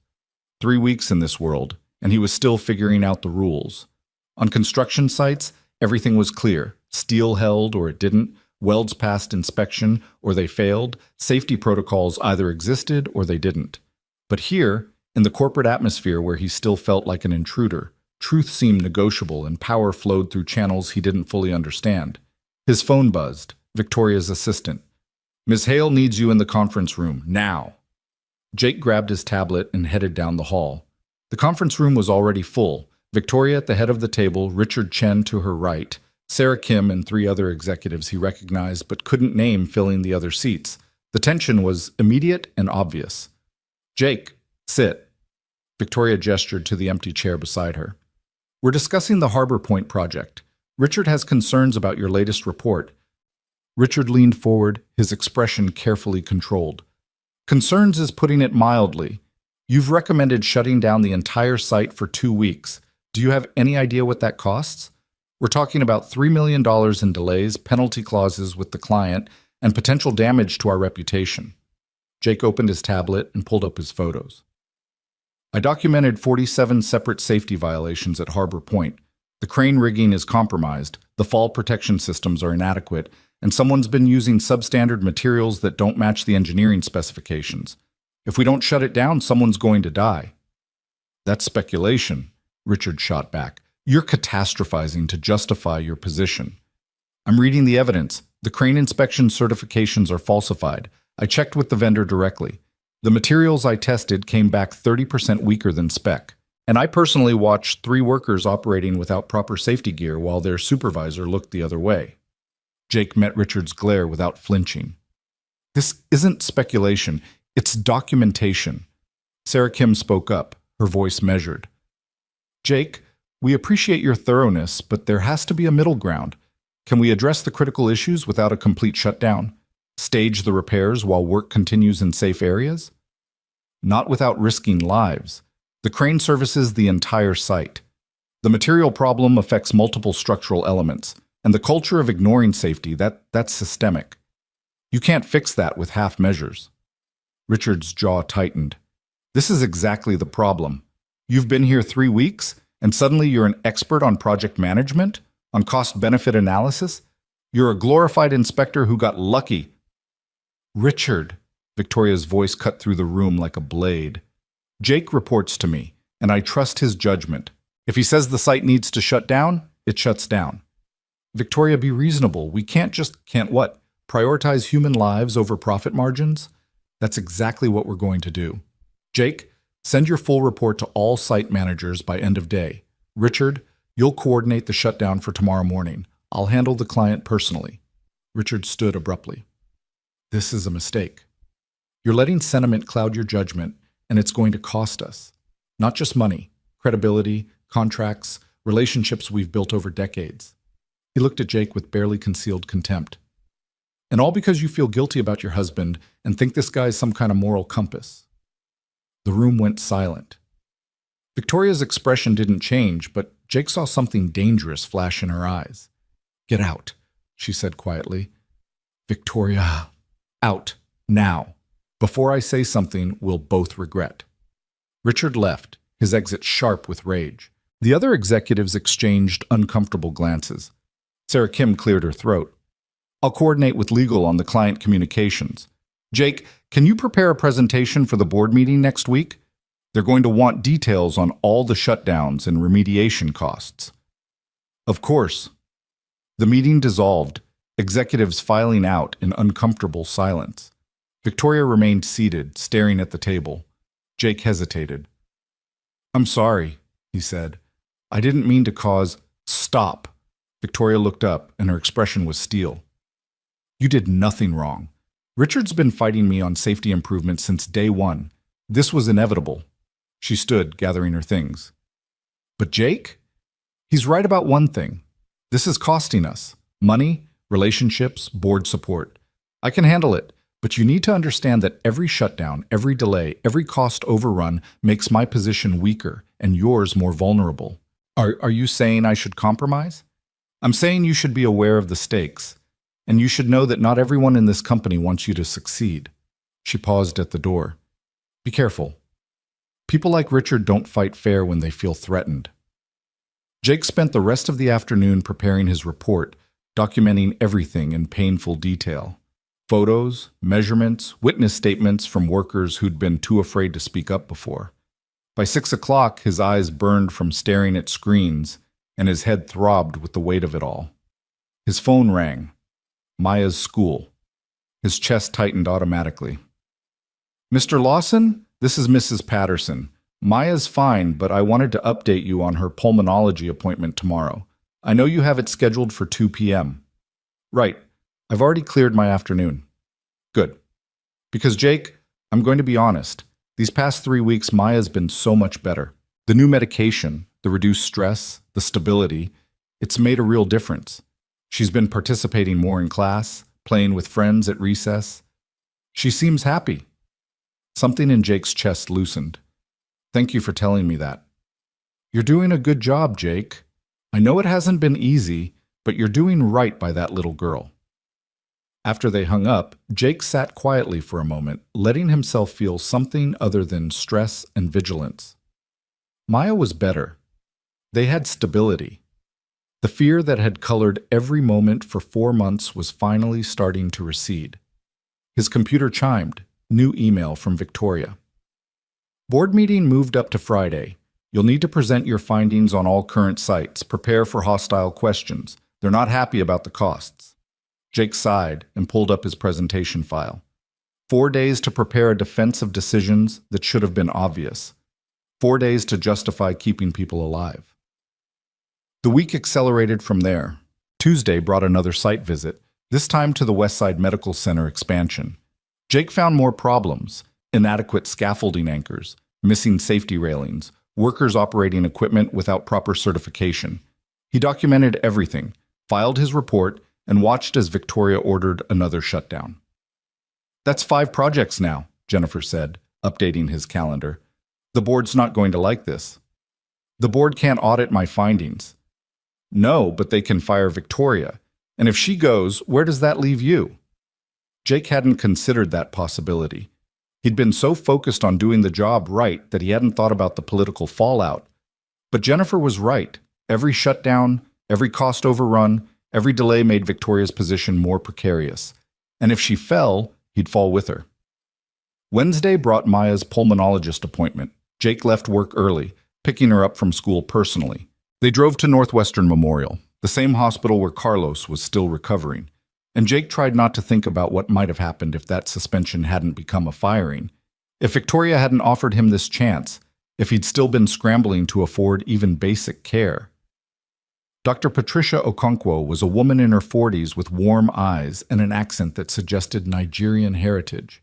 She spent an hour with Maya, running tests, asking questions, listening to her breathing with the kind of attention that made Jake want to weep with gratitude.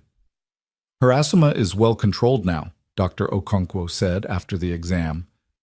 "The maintenance medication is working beautifully, but I want to run some additional tests. allergy panels, lung function monitoring, just to make sure we're not missing any triggers. Whatever she needs, Jake said. Cost isn't... He caught himself, still not used to saying it. We have good insurance now. Dr. Okonkwo smiled. I saw that in her file. The change from your previous coverage is significant. She pulled up something on her computer. Mr. Lawson, I'm going to be honest. When I reviewed Maya's medical history, I saw months of undertreated asthma, missed appointments, gaps in medication. That pattern typically indicates financial hardship. The fact that you're here now, with comprehensive coverage, getting her the care she needs, that takes courage. A lot of parents in your situation give up or fall through the cracks.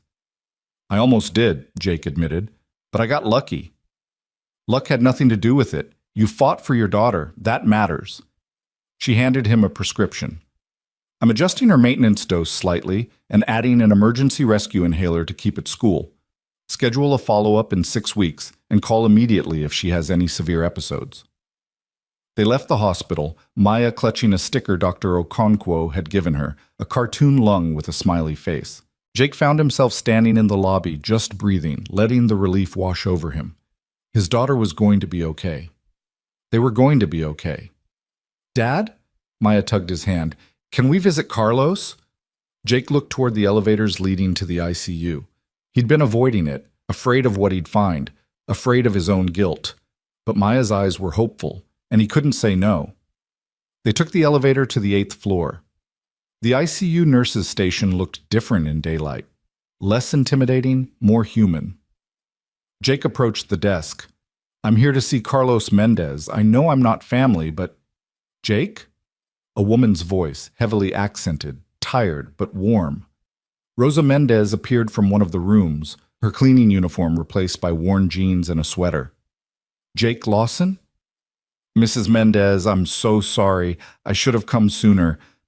She crossed the distance and hugged him, hard. Carlos told me what you did, how you tried to protect him, how you fought that terrible man. She pulled back, tears in her eyes. He's awake now, asking about you. Relief and guilt warred in Jake's chest. Can I see him? Please, he'll be so happy.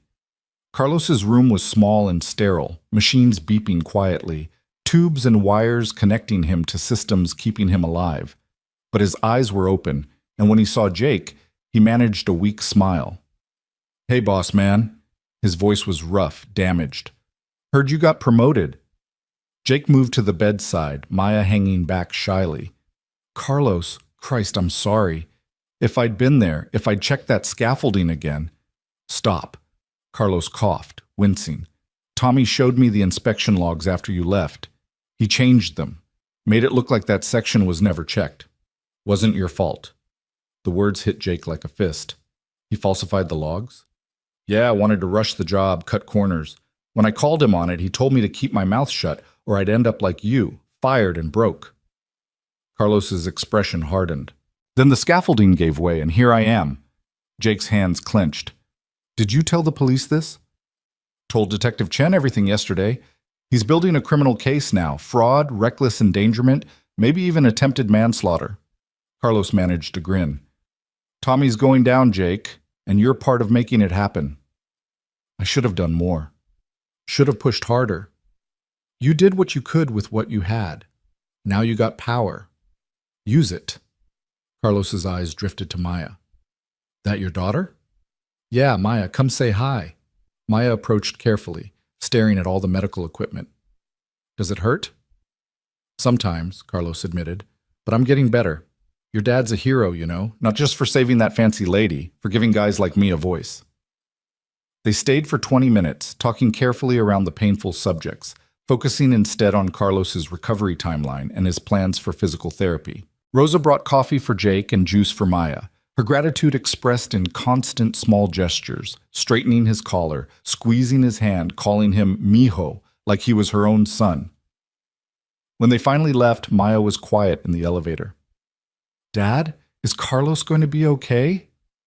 I think so, baby. It'll take time, but yeah, he'll be okay. Good. She was silent for a moment. Dad, I'm proud of you. Jake's throat closed up. He knelt down, pulling Maya into a hug right there in the hospital lobby, not caring who saw. I'm proud of you too, he managed. Every single day. Thursday brought preparation for tomorrow's board meeting. Jake spent 10 hours building his presentation, anticipating every question, reinforcing every finding with data.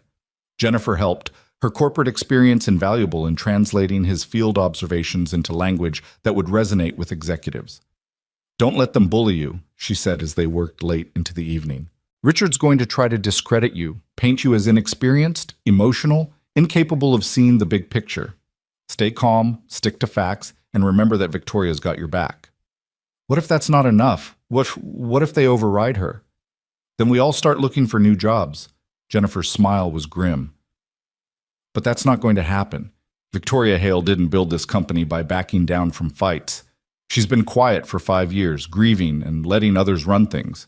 But you woke something up in her. She's fighting again, and when Victoria fights, she usually wins. Jake hoped that was true. Friday morning arrived too quickly. Jake dressed in his best suit, still not as expensive as what everyone else wore, but respectable. Marcus drove him in early, and he spent an hour reviewing his notes one last time. At 9 o'clock sharp, Victoria's assistant called. They're ready for you. The boardroom occupied the entire 16th floor, a massive space with a table that could seat 30 and windows offering a 360-degree view of Chicago. 12 board members sat in high-backed leather chairs, their expressions ranging from curious to hostile. Victoria sat at the head of the table, her posture perfect, her face revealing nothing. Richard Chen sat to her left, and the look he gave Jake was pure venom. Members of the board, Victoria began. As you know, 3 weeks ago, I appointed Jake Lawson as our new Director of Field Safety. Since then, he's conducted comprehensive audits of all active Apex projects. What he found was disturbing, and I asked him here today to present his findings directly. Jake? Jake stood, clicked his remote, and the first slide appeared on the massive screen, photos of the Morrison Tower collapse.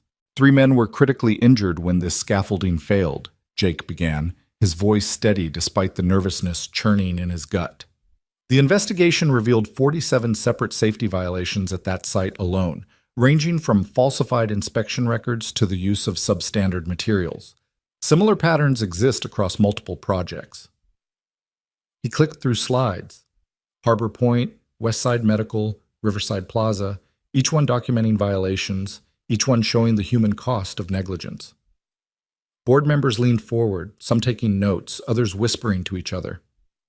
In total, Jake continued, I've identified over 300 violations across 12 active sites. 5 projects have been temporarily shut down for remediation. Costs for these shutdowns and repairs total approximately $17 million. A gray-haired man at the far end of the table, Thomas Brennan, board chairman, spoke up. $17 million. That's a significant hit to this quarter's earnings. Can you justify that cost? Can we justify the cost of not fixing these problems? Jake countered. Carlos Mendez is 24 years old. He'll need months of physical therapy to walk again. His medical bills will exceed $2 million. If we'd prevented that collapse, if we'd caught these violations earlier, we'd have saved money and saved Carlos from permanent injury. One incident, Richard interjected. You're extrapolating from one incident to justify wholesale disruption of our operations. It's not one incident. Jake pulled up another slide. A list of accidents over the past 5 years. 17 workers injured seriously enough to require hospitalization. 3 fatalities. Dozens of minor injuries that went unreported because workers were afraid of retaliation. This isn't an anomaly. It's a pattern. A pattern you're claiming exists based on 3 weeks of observation? Richard's tone was dismissive. Mr. Brennan, members of the board, with all due respect to Mr. Lawson's heroism in saving Ms. Hale's life, he lacks the experience and perspective to make these kinds of sweeping judgments. He's approaching this emotionally, not analytically. I'm approaching this as someone who's actually built things, Jake shot back. I've spent 23 years on construction sites. I know what safe looks like, and I know what negligence looks like. What I found isn't emotional. It's factual, documented, and dangerous. Dangerous to workers or dangerous to our profit margins, Richard pressed. Because from where I sit, you're using safety as a weapon to justify your position and Victoria's guilt over her husband's death. The room went deadly quiet. Victoria's expression didn't change, but Jake saw her hands tighten on the armrests of her chair. "That's out of line, Richard," Thomas Brennan said quietly. "Is it? We all know Victoria's judgment has been compromised since Robert died. She's let her guilt drive decision-making that should be based on data and financial analysis. Now she's brought in someone with no management experience, given him unprecedented authority, and we're supposed to just accept that 17 million in losses is justified? It's not a loss if it prevents lawsuits, criminal charges, and death," Jake said, his voice hard. "Tommy Briggs falsified safety records. He used materials he knew were substandard. He intimidated workers into silence, and if you'd been paying attention instead of prioritizing profit, you'd have known that months ago." "How dare you?" "Enough!" Victoria stood, and the room fell silent. "Richard, you're right about one thing. My judgment was compromised. For 5 years, I let grief keep me passive. I trusted the wrong people. I looked the other way while our safety standards eroded. But Jake didn't just save my life. He reminded me what this company was built on: integrity, quality, the belief that the people who build our projects deserve to go home safe at the end of their shifts." She walked around the table, placing a folder in front of Thomas Brennan. "That contains Detective Chen's criminal investigation findings. Tommy Briggs is being charged with fraud, reckless endangerment, and obstruction of justice. 2 other site managers are under investigation. If we'd continued operating the way Richard wants, we'd be facing massive criminal liability. Jake's shutdowns didn't cost us 17 million. They saved us from bankruptcy and potential prison time." Thomas opened the folder, his expression darkening as he read. Other board members leaned in, passing pages between them. "Jesus," someone muttered. "This is worse than we thought." "So here's what's going to happen," Victoria continued. "Jake's recommendations will be implemented immediately and completely. We're hiring an independent safety firm to audit every Apex project, past and present. We're establishing a whistleblower program so workers can report violations without fear, and we're implementing quarterly safety reviews that will be presented directly to this board." "Victoria," Richard stood, "you can't unilaterally." "I'm not. I'm asking the board to vote. All in favor of comprehensive safety reform, regardless of short-term costs, say aye." The vote was 9-3. Richard's face went purple. "This is a mistake. You're all making a massive mistake." "Then you're welcome to resign," Victoria said coldly. "But if you stay, you'll support these changes fully. Am I clear?" Richard grabbed his things and stormed out. 2 other board members followed him, allies, presumably. The remaining members looked shaken but resolute. Thomas Brennan stood and extended his hand to Jake. "Mr. Lawson, on behalf of this board, thank you. I apologize for Richard's behavior. He's been protecting his own projects and his own reputation at the expense of everything else." Jake shook his hand, still processing what had just happened. The meeting continued for another hour, board members asking detailed questions about implementation timelines, costs, and procedures. Jake answered each one methodically, feeling more confident as he went. These people weren't his enemies. They were executives trying to do right by a company that had lost its way. By the time the meeting ended, Jake was exhausted but cautiously optimistic. Victoria walked him back to his office. "You did well in there," she said. "Better than well. You stood your ground against Richard, defended your work with facts, and didn't let anyone intimidate you. Richard's not going to let this go. No, he's not. But he's weaker now, and I'm stronger. The board backing these reforms publicly means they can't quietly undermine them later." She paused at his office door. "Jake, I want you to understand something. What you're doing here, it matters. Not just for Apex, but for the entire industry. If we can prove that safety doesn't have to compromise profit, other companies will follow. You're not just protecting our workers, you're changing the standard." "I'm just trying not to screw up." Victoria smiled. "That's exactly the attitude that makes you right for this job. The moment you start thinking you know, everything is the moment you become dangerous." She checked her watch. "Go home. Spend the weekend with your daughter. Monday brings new challenges, but you've earned some rest." Jake gathered his things and headed down to where Marcus waited. The drive home felt different somehow, less like escape, more like completion. He'd survived his first major test. The board had backed him. Richard's influence was diminished. Maybe he really could do this. Maya was waiting when he got home, homework already done, dinner made by Mrs. Chen warming on the stove. She launched herself at Jake the moment he walked in. "Dad, how was your big meeting?" "Stressful, but good, I think." He hugged her tight. "How was school?" "Sophie invited me to her birthday party next week. Can I go, please?" "Of course you can go. We'll get her a nice present." They ate dinner together, talking about nothing and everything. Maya's science project on volcanoes, the boy in her class who'd gotten in trouble for putting glue in another kid's hair, the book she was reading about a girl who could talk to animals. Normal kid stuff, safe stuff. The kind of conversations Jake had been too stressed to really hear for months, but could finally appreciate now. After Maya went to bed, Jake sat on the couch with his laptop, reviewing the week's work. 5 shutdowns, 300 documented violations, 17 million in costs that would ultimately save lives and protect the company from catastrophic legal liability. His phone buzzed, a text from Carlos. "Heard you crushed it at the board meeting.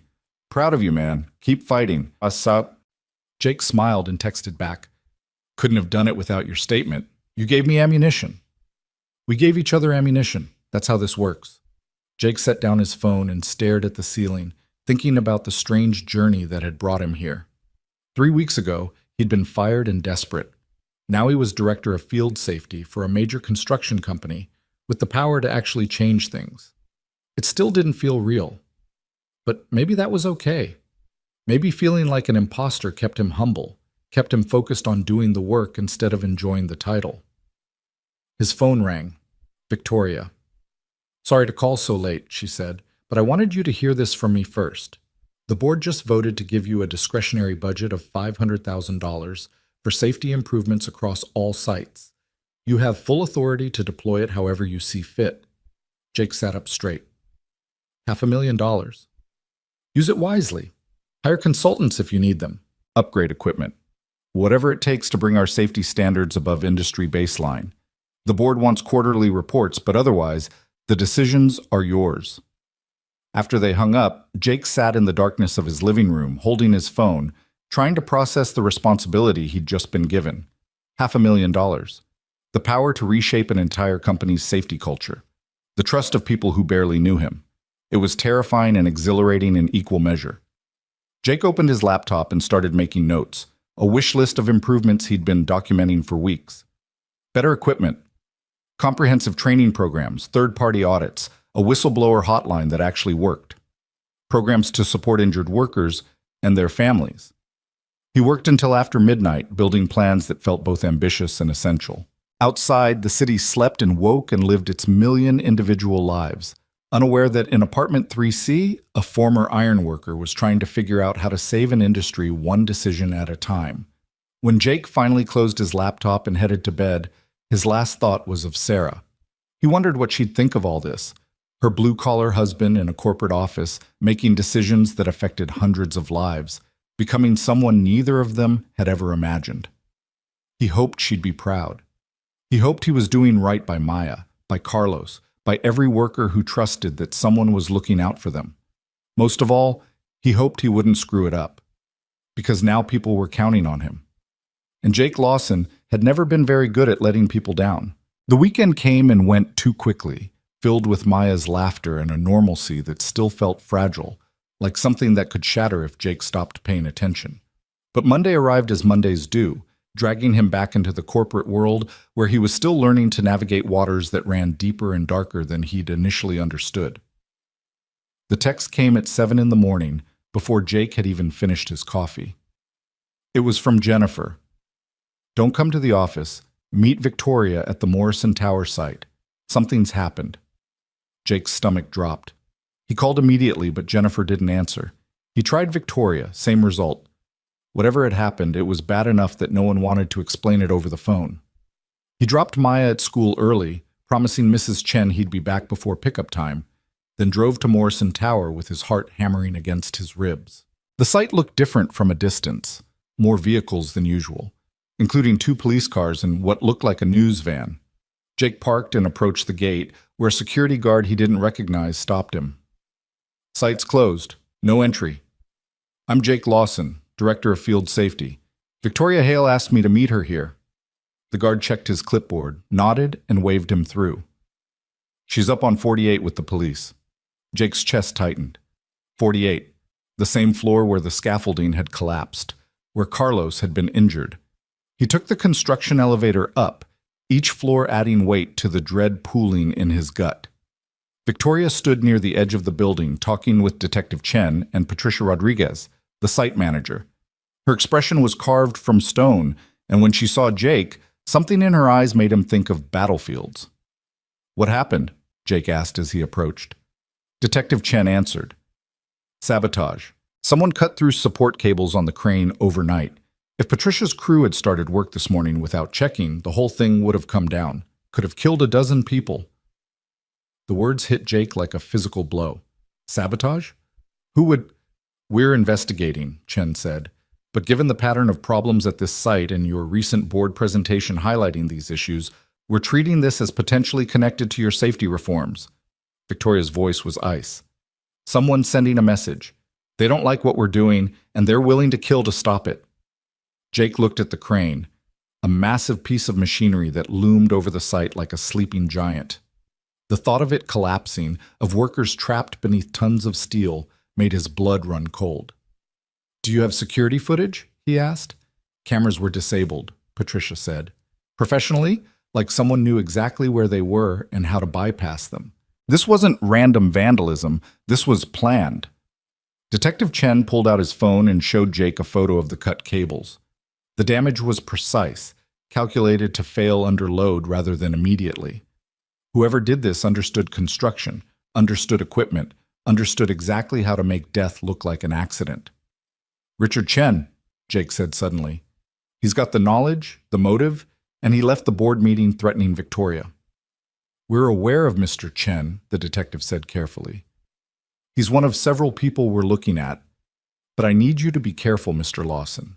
If someone's willing to sabotage equipment, they might be willing to target you directly. You're the face of these reforms. I'm not backing down, Jake said immediately. No one's asking you to, but be aware. Watch your surroundings. Report anything suspicious. Chen handed him a business card. My direct line, day or night. They spent the next hour documenting everything, taking statements, reviewing site logs. The news van Jake had seen turned out to be from Channel 7, and a reporter was already setting up for a live shot. This was going to go public, and when it did, the pressure on everyone would increase exponentially. Victoria pulled Jake aside as they were preparing to leave. I'm calling an emergency executive meeting this afternoon. I need you there. We're going to flush out whoever's behind this. You think it's someone internal? I know it is. This level of access, this knowledge of our sites, it's someone close to the operation, and we're going to find them. The meeting was scheduled for 3 p.m. in the main conference room. Jake spent the intervening hours reviewing personnel files, security logs, and project histories, looking for patterns. Jennifer helped, her fingers flying across her keyboard as she pulled up data.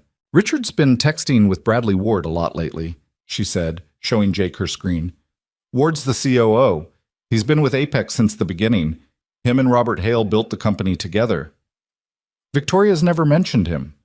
Because they don't get along. Ward thought Victoria should sell the company after Robert died. Said she didn't have the stomach for it anymore. She fired him 6 months ago, but apparently he's been staying in touch with Richard and other board members who aren't happy about the safety reforms. Jake studied the text logs Jennifer had pulled up. They were careful, coded, but the subtext was clear. Ward and Richard were working together, undermining Victoria, gathering allies. Can you get me Ward's employment contract, his termination documents, anything that shows his relationship with current projects? Jennifer's fingers flew. Already pulling it. Give me 10 minutes. By 2:30, Jake had a theory. By 2:45, he had evidence. By 3 o'clock, when he walked into the conference room, he had a presentation that was going to detonate like a bomb. The room was full. Victoria, Sarah Kim, Thomas Brennan, and 4 other board members, Patricia Rodriguez, and 3 executives Jake didn't know. Notably absent was Richard Chen. Where's Richard? Victoria asked. In his office, one of the executives said. He said he's not attending any more meetings where that ironworker gets to play detective. Victoria's expression could have cut glass. Then this meeting is about him. Jake, what did you find? Jake pulled up his presentation. After the sabotage this morning, I started looking at access logs, security clearances, and communication patterns. 3 people had the knowledge, access, and motive to sabotage that crane. He clicked to the next slide, showing photos. Tommy Briggs, except he's in jail awaiting trial. Patricia Rodriguez, except she's the one who discovered the sabotage and immediately reported it. And Richard Chen, who has access to all our sites, who's been vocally opposing safety reforms, and who's been in regular contact with Bradley Ward. The room went silent. Ward was fired 6 months ago, Jake continued. But according to financial records Jennifer pulled, he's still receiving consulting fees from several Apex subsidiaries. Fees that Richard approved personally, off the books, buried in miscellaneous expense accounts. In total, Ward's received almost $2 million in the past 6 months. Thomas Brennan leaned forward. For what services? That's the question. The contracts are vague, strategic consulting, industry expertise. But here's what's interesting. Jake pulled up the timeline. Every time I've shut down a project, Ward's received a payment within 24 hours. The day after the board approved my safety budget, Ward got $100,000. And yesterday, the day before the crane was sabotaged, Ward received $50,000 with the memo line, "Problem resolution." Sarah Kim's face went pale. You're saying Richard's been paying Ward to sabotage our own projects? I'm saying the evidence suggests they're working together to undermine safety reforms. Whether that includes sabotage, I don't know. But Detective Chen will want to investigate. This is insane, one of the board members said. Richard's been with us for 15 years. He's protecting projects that have made him millions in bonuses, Jake interrupted. Projects that cut corners, ignore safety protocols, and maximize profit margins. Every shutdown I've ordered has cost Richard personally. He's not just opposed to reforms philosophically, he's opposed because they threaten his income. Victoria stood. Where's Richard now? His office, supposedly, Sarah said. Security, Victoria spoke into her phone. I need you at Richard Chen's office immediately. Detain him if he tries to leave. But they were too late. When security reached Richard's office, it was empty. His computer was gone, his files cleared out, his desk cleaned like he'd never been there. He ran, Thomas Brennan said. That's as good as a confession. Detective Chen arrived within 30 minutes, bringing 2 other detectives and a warrant. They seized Richard's remaining files, interviewed staff, and put out a bolo for both Richard and Bradley Ward. The news spread through the building like wildfire. Whispers in elevators, texts flying between departments, people gathering in break rooms to discuss the drama. Jake found himself at the center of it all, uncomfortable with the attention, but unable to escape it. People he'd never met stopped him in hallways to shake his hand, to thank him, to tell him they'd been afraid to speak up about problems they'd seen. The floodgates had opened, and suddenly everyone had a story about corners cut, safety ignored, workers threatened into silence. By 6 p.m., Jake was exhausted. He retreated to his office, closing the door and just breathing for the first time in hours. His phone buzzed, a text from Maya. Dad, when are you coming home? Mrs. Chen made dumplings and she's teaching me to fold them. Jake smiled, texting back, On my way soon, sweetheart. Save some for me. A knock on his door. Victoria entered without waiting for permission, closing the door behind her. You did it, she said simply. You found them.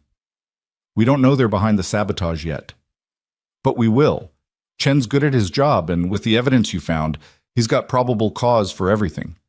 She sat down across from Jake, and for the first time since he'd known her, she looked genuinely tired. I should have seen it. Should have known Bradley hadn't let go, that he'd try to undermine everything Robert and I built. You trusted people. That's not a weakness.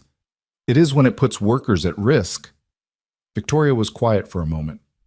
Jake, I want you to know something. When I hired you, part of it was gratitude for saving my life. Part of it was guilt about Robert, but mostly it was because I saw something in you that I'd lost. The belief that doing the right thing matters more than being comfortable. You reminded me why we started this company. I'm just trying not to get anyone killed. You're doing more than that. You're changing the culture. The calls we've gotten since news broke about the sabotage. Workers from other sites, reporting problems they've been too afraid to mention. Competitors calling to ask about our whistleblower program, wanting to implement something similar. You've started something bigger than just Apex. Jake didn't know what to say to that. He'd been focused on survival for so long that the idea of starting a movement felt absurd. Go home to your daughter, Victoria said, standing. Tomorrow we're going to have reporters, more police interviews, probably protests from people who think we're overreacting. But tonight, just be a dad. You've earned it. Jake gathered his things and headed down to where Marcus waited.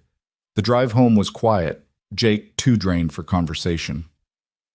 When they pulled up to his building, he saw Maya's face in the window, watching for him. The sight made his chest ache with gratitude for simple things: a daughter who waited, a home to return to, a life that made sense outside of corporate warfare.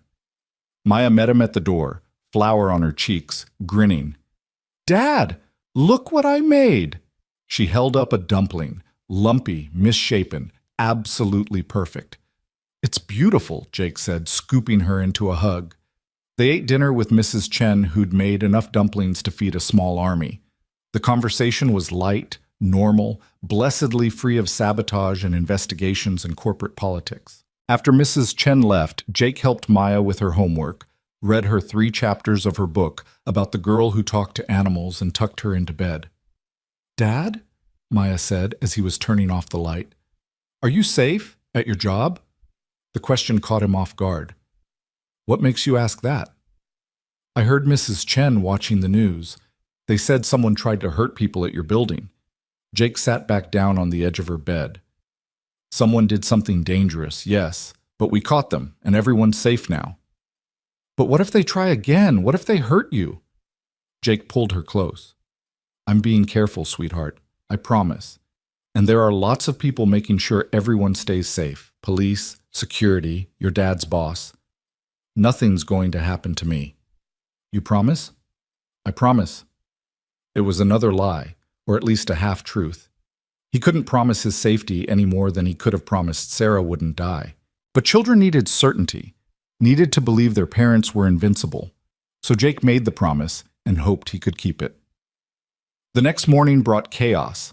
The sabotage story had gone national overnight, picked up by major news networks hungry for drama.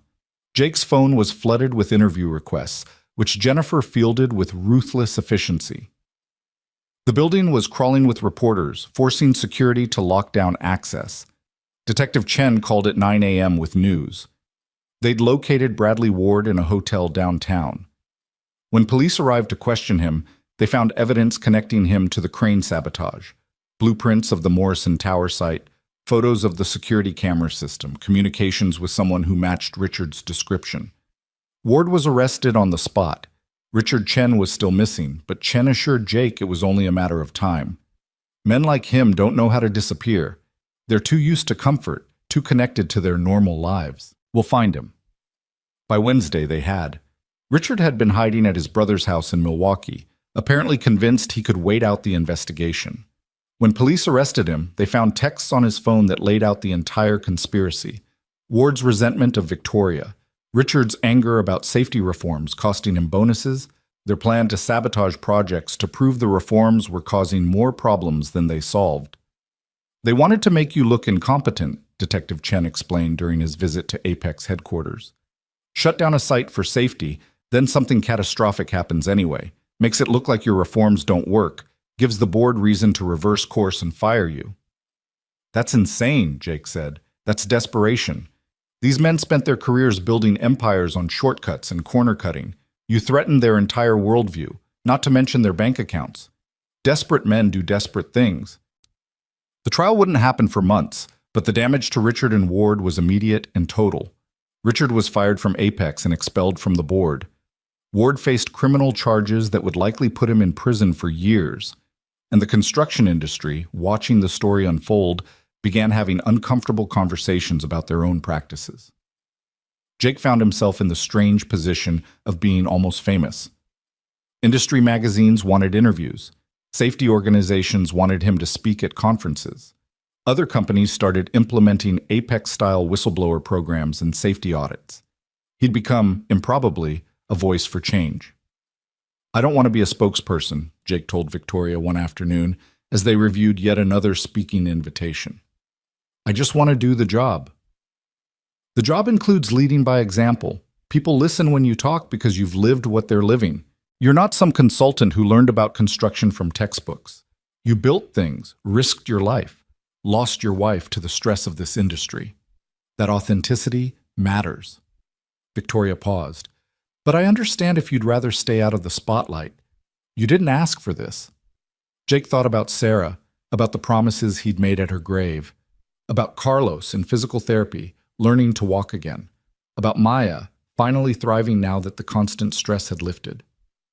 "I'll do it," he said. "If it helps keep workers safe, I'll do it." Over the next 2 months, Jake spoke at 3 conferences, gave a dozen interviews, and visited sites across the country as a consultant. Apex's safety record improved dramatically. Not a single serious injury in 60 days, compared to an average of 1 every 2 weeks under the old system. Worker satisfaction scores went up. Productivity, despite the increased safety protocols, actually improved because workers who felt safe worked faster and made fewer mistakes. The financial impact was complex. Short-term costs were significant, the $17 million in shutdowns, plus another $10 million in equipment upgrades and training programs. But insurance premiums dropped, lawsuits dried up, and reputation improvements brought in new clients who specifically wanted to work with a company that prioritized safety. By the end of the quarter, Apex was nearly breaking even on the reforms. "We're proving it's possible," Victoria told the board during their quarterly meeting. "Safety and profitability aren't opposites. They're partners, and it's all because of Jake's work." The board, minus Richard and his 2 allies who'd resigned, gave Jake a standing ovation. He sat through it awkwardly, uncomfortable with praise, still feeling like an imposter in his expensive suit and corner office. But when he visited construction sites now, workers greeted him differently. Not with suspicion or resentment, but with something like hope. They showed him problems without fear of retaliation. They asked questions about safety protocols. They treated him like one of them who'd somehow made it to the other side without forgetting where he came from. Carlos was released from the hospital in late November, moving to a rehabilitation facility where he'd spend months learning to walk again. Jake visited him twice a week, bringing updates from the sites Carlos had worked on, helping him stay connected to the world he'd be returning to eventually. "You're going to work again," Jake promised him during one visit. "Not on the beams. Doctors say that's too risky. But maybe in safety, like me. You've got the experience, the knowledge, and the motivation. I could use someone I trust." Carlos's eyes lit up. "You serious?" "Dead serious. Take your time healing, do your physical therapy, and when you're ready, there's a job waiting for you." "Man," Carlos shook his head, smiling.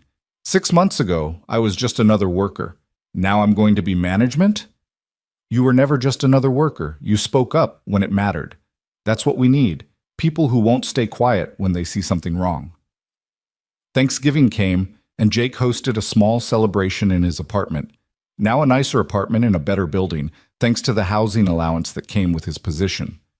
Maya invited Sophie from school. Jake invited Carlos and Rosa. Victoria came too, bringing wine and stories about Robert that made everyone laugh. They ate too much, talked too long, and for a few hours forgot about sabotage and trials and corporate politics. It was just people sharing gratitude for survival, for second chances, for the strange ways life could pivot from disaster to hope. After everyone left and Maya was asleep, Jake stood at his window, looking out at the city. Somewhere out there, construction workers were building through the night, trusting that someone was making sure their equipment was safe, their protocols were sound, their lives were valued. 6 months ago, he'd been one of them, invisible, expendable, one missed paycheck from disaster. Now he was the one they trusted to protect them. The responsibility still terrified him, but it also gave his life a purpose that went beyond mere survival. Sarah would have liked that, he thought. She'd always said he was capable of more than he believed, that his integrity and experience were worth something beyond a paycheck. He'd finally proven her right. December brought the trial, first Ward, then Richard. Jake testified at both, explaining the safety violations, the falsified records, the culture of intimidation that had made the sabotage possible. The juries deliberated for less than a day in each case. Ward got 15 years for sabotage and conspiracy. Richard got 10 for fraud and reckless endangerment. When the verdicts were read, Jake felt no triumph, just a quiet satisfaction that justice had worked, that the system he'd trusted had followed through. Victoria threw a celebration at Apex headquarters, inviting every employee, every worker from every site. Jake stood in the crowd, watching people laugh and dance and celebrate a company that finally matched its stated values. "You did this," Jennifer said, appearing beside him with champagne. "Don't downplay it. You changed everything." "We did this," Jake corrected. "Victoria, you, Patricia, Carlos, every worker who finally felt safe enough to speak up. It wasn't just me. But it started with you, with one man who couldn't stay silent even when it cost him everything." Jennifer clinked her glass against his. "To Jake Lawson, the iron worker who saved a company and didn't even know he was doing it." Jake smiled, took a sip, and looked across the room to where Victoria was talking with Thomas Brennan and other board members. She caught his eye and raised her glass in a private toast. Jake returned the gesture, feeling the weight of everything they'd survived together. His phone buzzed, a text from Maya, who was at Sophie's house for a sleepover. "Dad, Sophie's mom says you're on the news again. You're famous. That's so weird, LOL. Love you." Jake laughed and texted back. "Love you too, baby. See you tomorrow." The party wound down around midnight. Jake caught a ride home with Marcus, who'd become more than just a driver over the past months. He was a friend, a confidant, someone who understood the strangeness of Jake's transformation from blue-collar to white-collar. "You did good, Jake," Marcus said as they pulled up to his building. "Real good. Your daughter should be proud." "She will be," Jake said, "someday when she's old enough to understand what all this meant." He rode the elevator to his floor, the 6th now, in a building with working heat and elevators that didn't smell like despair. His apartment was bigger, nicer, filled with furniture that wasn't from Goodwill. But the unicorn blanket still lived on Maya's bed, and Sarah's photo still sat on the nightstand, and the eviction notice still lived in a drawer as a reminder of how close they'd come to losing everything. Jake collapsed onto his couch, exhausted but content. In 6 months, his entire life had transformed. He'd gone from fired and desperate to director of safety for a major company, from struggling to afford Maya's medicine to having comprehensive insurance and savings in the bank, from powerless to influential. But the transformation that mattered most was simpler. He'd gone from surviving to living, from drowning to breathing, from a man trying not to fail to a man actually succeeding at something that mattered. His phone rang one last time. Victoria. "Sorry to call so late," she said, "but I wanted you to hear this from me first. The board just voted unanimously to offer you a promotion. Vice President of Safety and Compliance, overseeing not just Apex, but consulting for other companies we partner with. Substantial raise, expanded team, bigger budget. You'd be building a department from scratch, setting industry standards." Jake was quiet for a long moment. "That's a lot of responsibility." "It is, and you've earned it. But Jake, I'll understand if you say no. If you want to stay in your current role, keep things manageable, focus on Maya. I support that completely. This isn't a test. It's an opportunity, and opportunities can be declined without consequences." Jake thought about Maya, about the stability they'd finally achieved, thought about Carlos, still in rehab, who'd need mentorship, thought about all those workers in all the cities who still worked on dangerous sites with inadequate protection. "I'll do it," he said, "on one condition." "Name it." "Carlos Mendez gets hired as my assistant director the moment he's cleared for work. He knows this industry, he's earned the opportunity, and I trust him." Victoria laughed. "Done. I'll have the paperwork ready Monday. Congratulations, Jake. You've come a long way from that beam 50 stories up." After they hung up, Jake sat in his quiet apartment, processing everything. Vice president, an expanded team, the power to influence an entire industry's safety standards. It was terrifying and exhilarating, and exactly what Sarah had always said he was capable of. He walked to Maya's room and stood in the doorway, watching the empty bed, imagining his daughter sleeping safely at her friend's house, healthy and happy and unburdened by the fears that had consumed her 6 months ago. "We made it, baby," he whispered into the darkness. "We actually made it." The city glowed beyond his windows, millions of lights marking millions of lives. Some of those lives were construction workers heading to night shifts, trusting their equipment, believing someone was looking out for them. Jake had spent 23 years being one of them. Now he spent his days protecting them. It was the best kind of full circle, from the beams to the boardroom, but never forgetting what it felt like to balance 50 stories up with nothing but skill and trust keeping you alive. Jake's phone buzzed one final time. A text from an unknown number. "Mr. Lawson, this is Tommy Briggs. I'm writing from jail. My lawyer says taking responsibility helps at sentencing. I wanted you to know I'm sorry for what I did. You were right about the safety violations. Carlos got hurt because of my choices. I can't undo that, but I can make sure other people know the truth. I've been talking to investigators, giving them everything about how the system works, how corner cutting becomes normal. Maybe it helps, maybe it doesn't. But I needed to say it. You didn't deserve what I put you through. Neither did Carlos. I'm sorry." Jake stared at the message for a long time. He thought about responding, about accepting the apology or rejecting it, or explaining how much damage Tommy's choices had caused. But in the end, he just deleted the message. Some wounds didn't need words. They needed time and changed behavior and systems that made the wounds impossible in the first place. He was building those systems now. One policy at a time, one inspection at a time, one life protected at a time. It was December 23rd when Jake returned to the cemetery for the first time since that day with Victoria. He brought flowers, roses, Sarah's favorite, and stood before her headstone in the winter cold. "Hey," he said quietly. "Sorry it's been a while. Things have been complicated.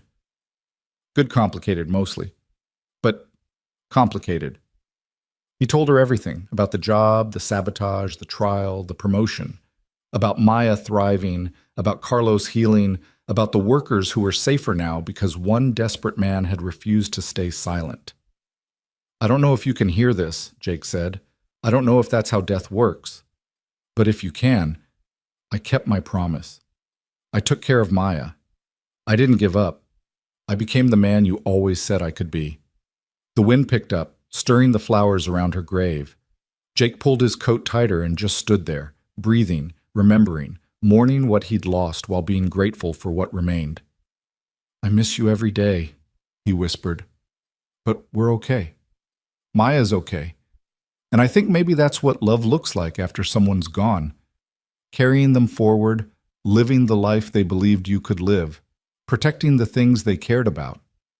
He stayed until his fingers went numb, then walked back to his car. Maya was waiting at home. They were baking cookies for Christmas Eve, a new tradition they were building together. The drive home took him past the Morrison Tower site, now fully operational again, its steel skeleton reaching toward the sky. Jake looked up at it through his windshield and felt something settle in his chest. That building would stand for decades, maybe longer. And every person who worked on it, every person who eventually lived or worked inside it, would be safer because of the changes he'd helped make. That was legacy. Not the job title or the salary or the recognition, just the simple fact that people would go home to their families because someone had cared enough to make sure they could. Jake pulled into his parking space and headed upstairs. He could smell cookies before he even opened the door. Maya and Mrs. Chen had gotten a head start. His daughter's laughter echoed through the apartment, pure and bright and alive. He stood in the doorway for a moment, just listening, just feeling grateful for impossible second chances and helicopter rides and board meetings and everything strange and terrifying and wonderful that had happened since that moment on the beam when he'd been holding an eviction notice in one pocket and his daughter's photo in the other. Life could change in an instant, could pivot from disaster to salvation on a single decision, a single moment of courage, a single refusal to accept that poverty and powerlessness were permanent conditions. Jake had learned that the hard way, had lived it, survived it, and somehow come out the other side stronger. "Dad!" Maya appeared, flower in her hair, grinning. "Come help! Mrs. Chen says you have to decorate the angel cookies because you're tall enough to see them from heaven's perspective." Jake laughed. A real laugh, full and unburdened, and followed his daughter into the kitchen where cookies waited and life continued, and everything that had been broken was slowly, carefully being rebuilt into something that might actually last. Outside, the city hummed with its endless energy. Construction cranes dotted the skyline, their lights blinking like stars. Workers climbed steel beams and welded joints and built the future one rivet at a time, trusting that someone was making sure they'd survive to see what they'd created. And somewhere in a corner office downtown, a briefcase sat ready for Monday morning, filled with plans and policies and the determined vision of a former ironworker who'd learned that the only way to honor the people you'd lost was to protect the people who remained. Jake Lawson had been fired for doing the right thing, had saved a woman's life, had been given an impossible opportunity, and somehow turned it into purpose. Now he was exactly where he needed to be, home with his daughter, baking cookies, planning for tomorrow, and believing in the kind of future that 6 months ago had seemed like an impossible dream. The scaffolding had collapsed, but Jake had rebuilt.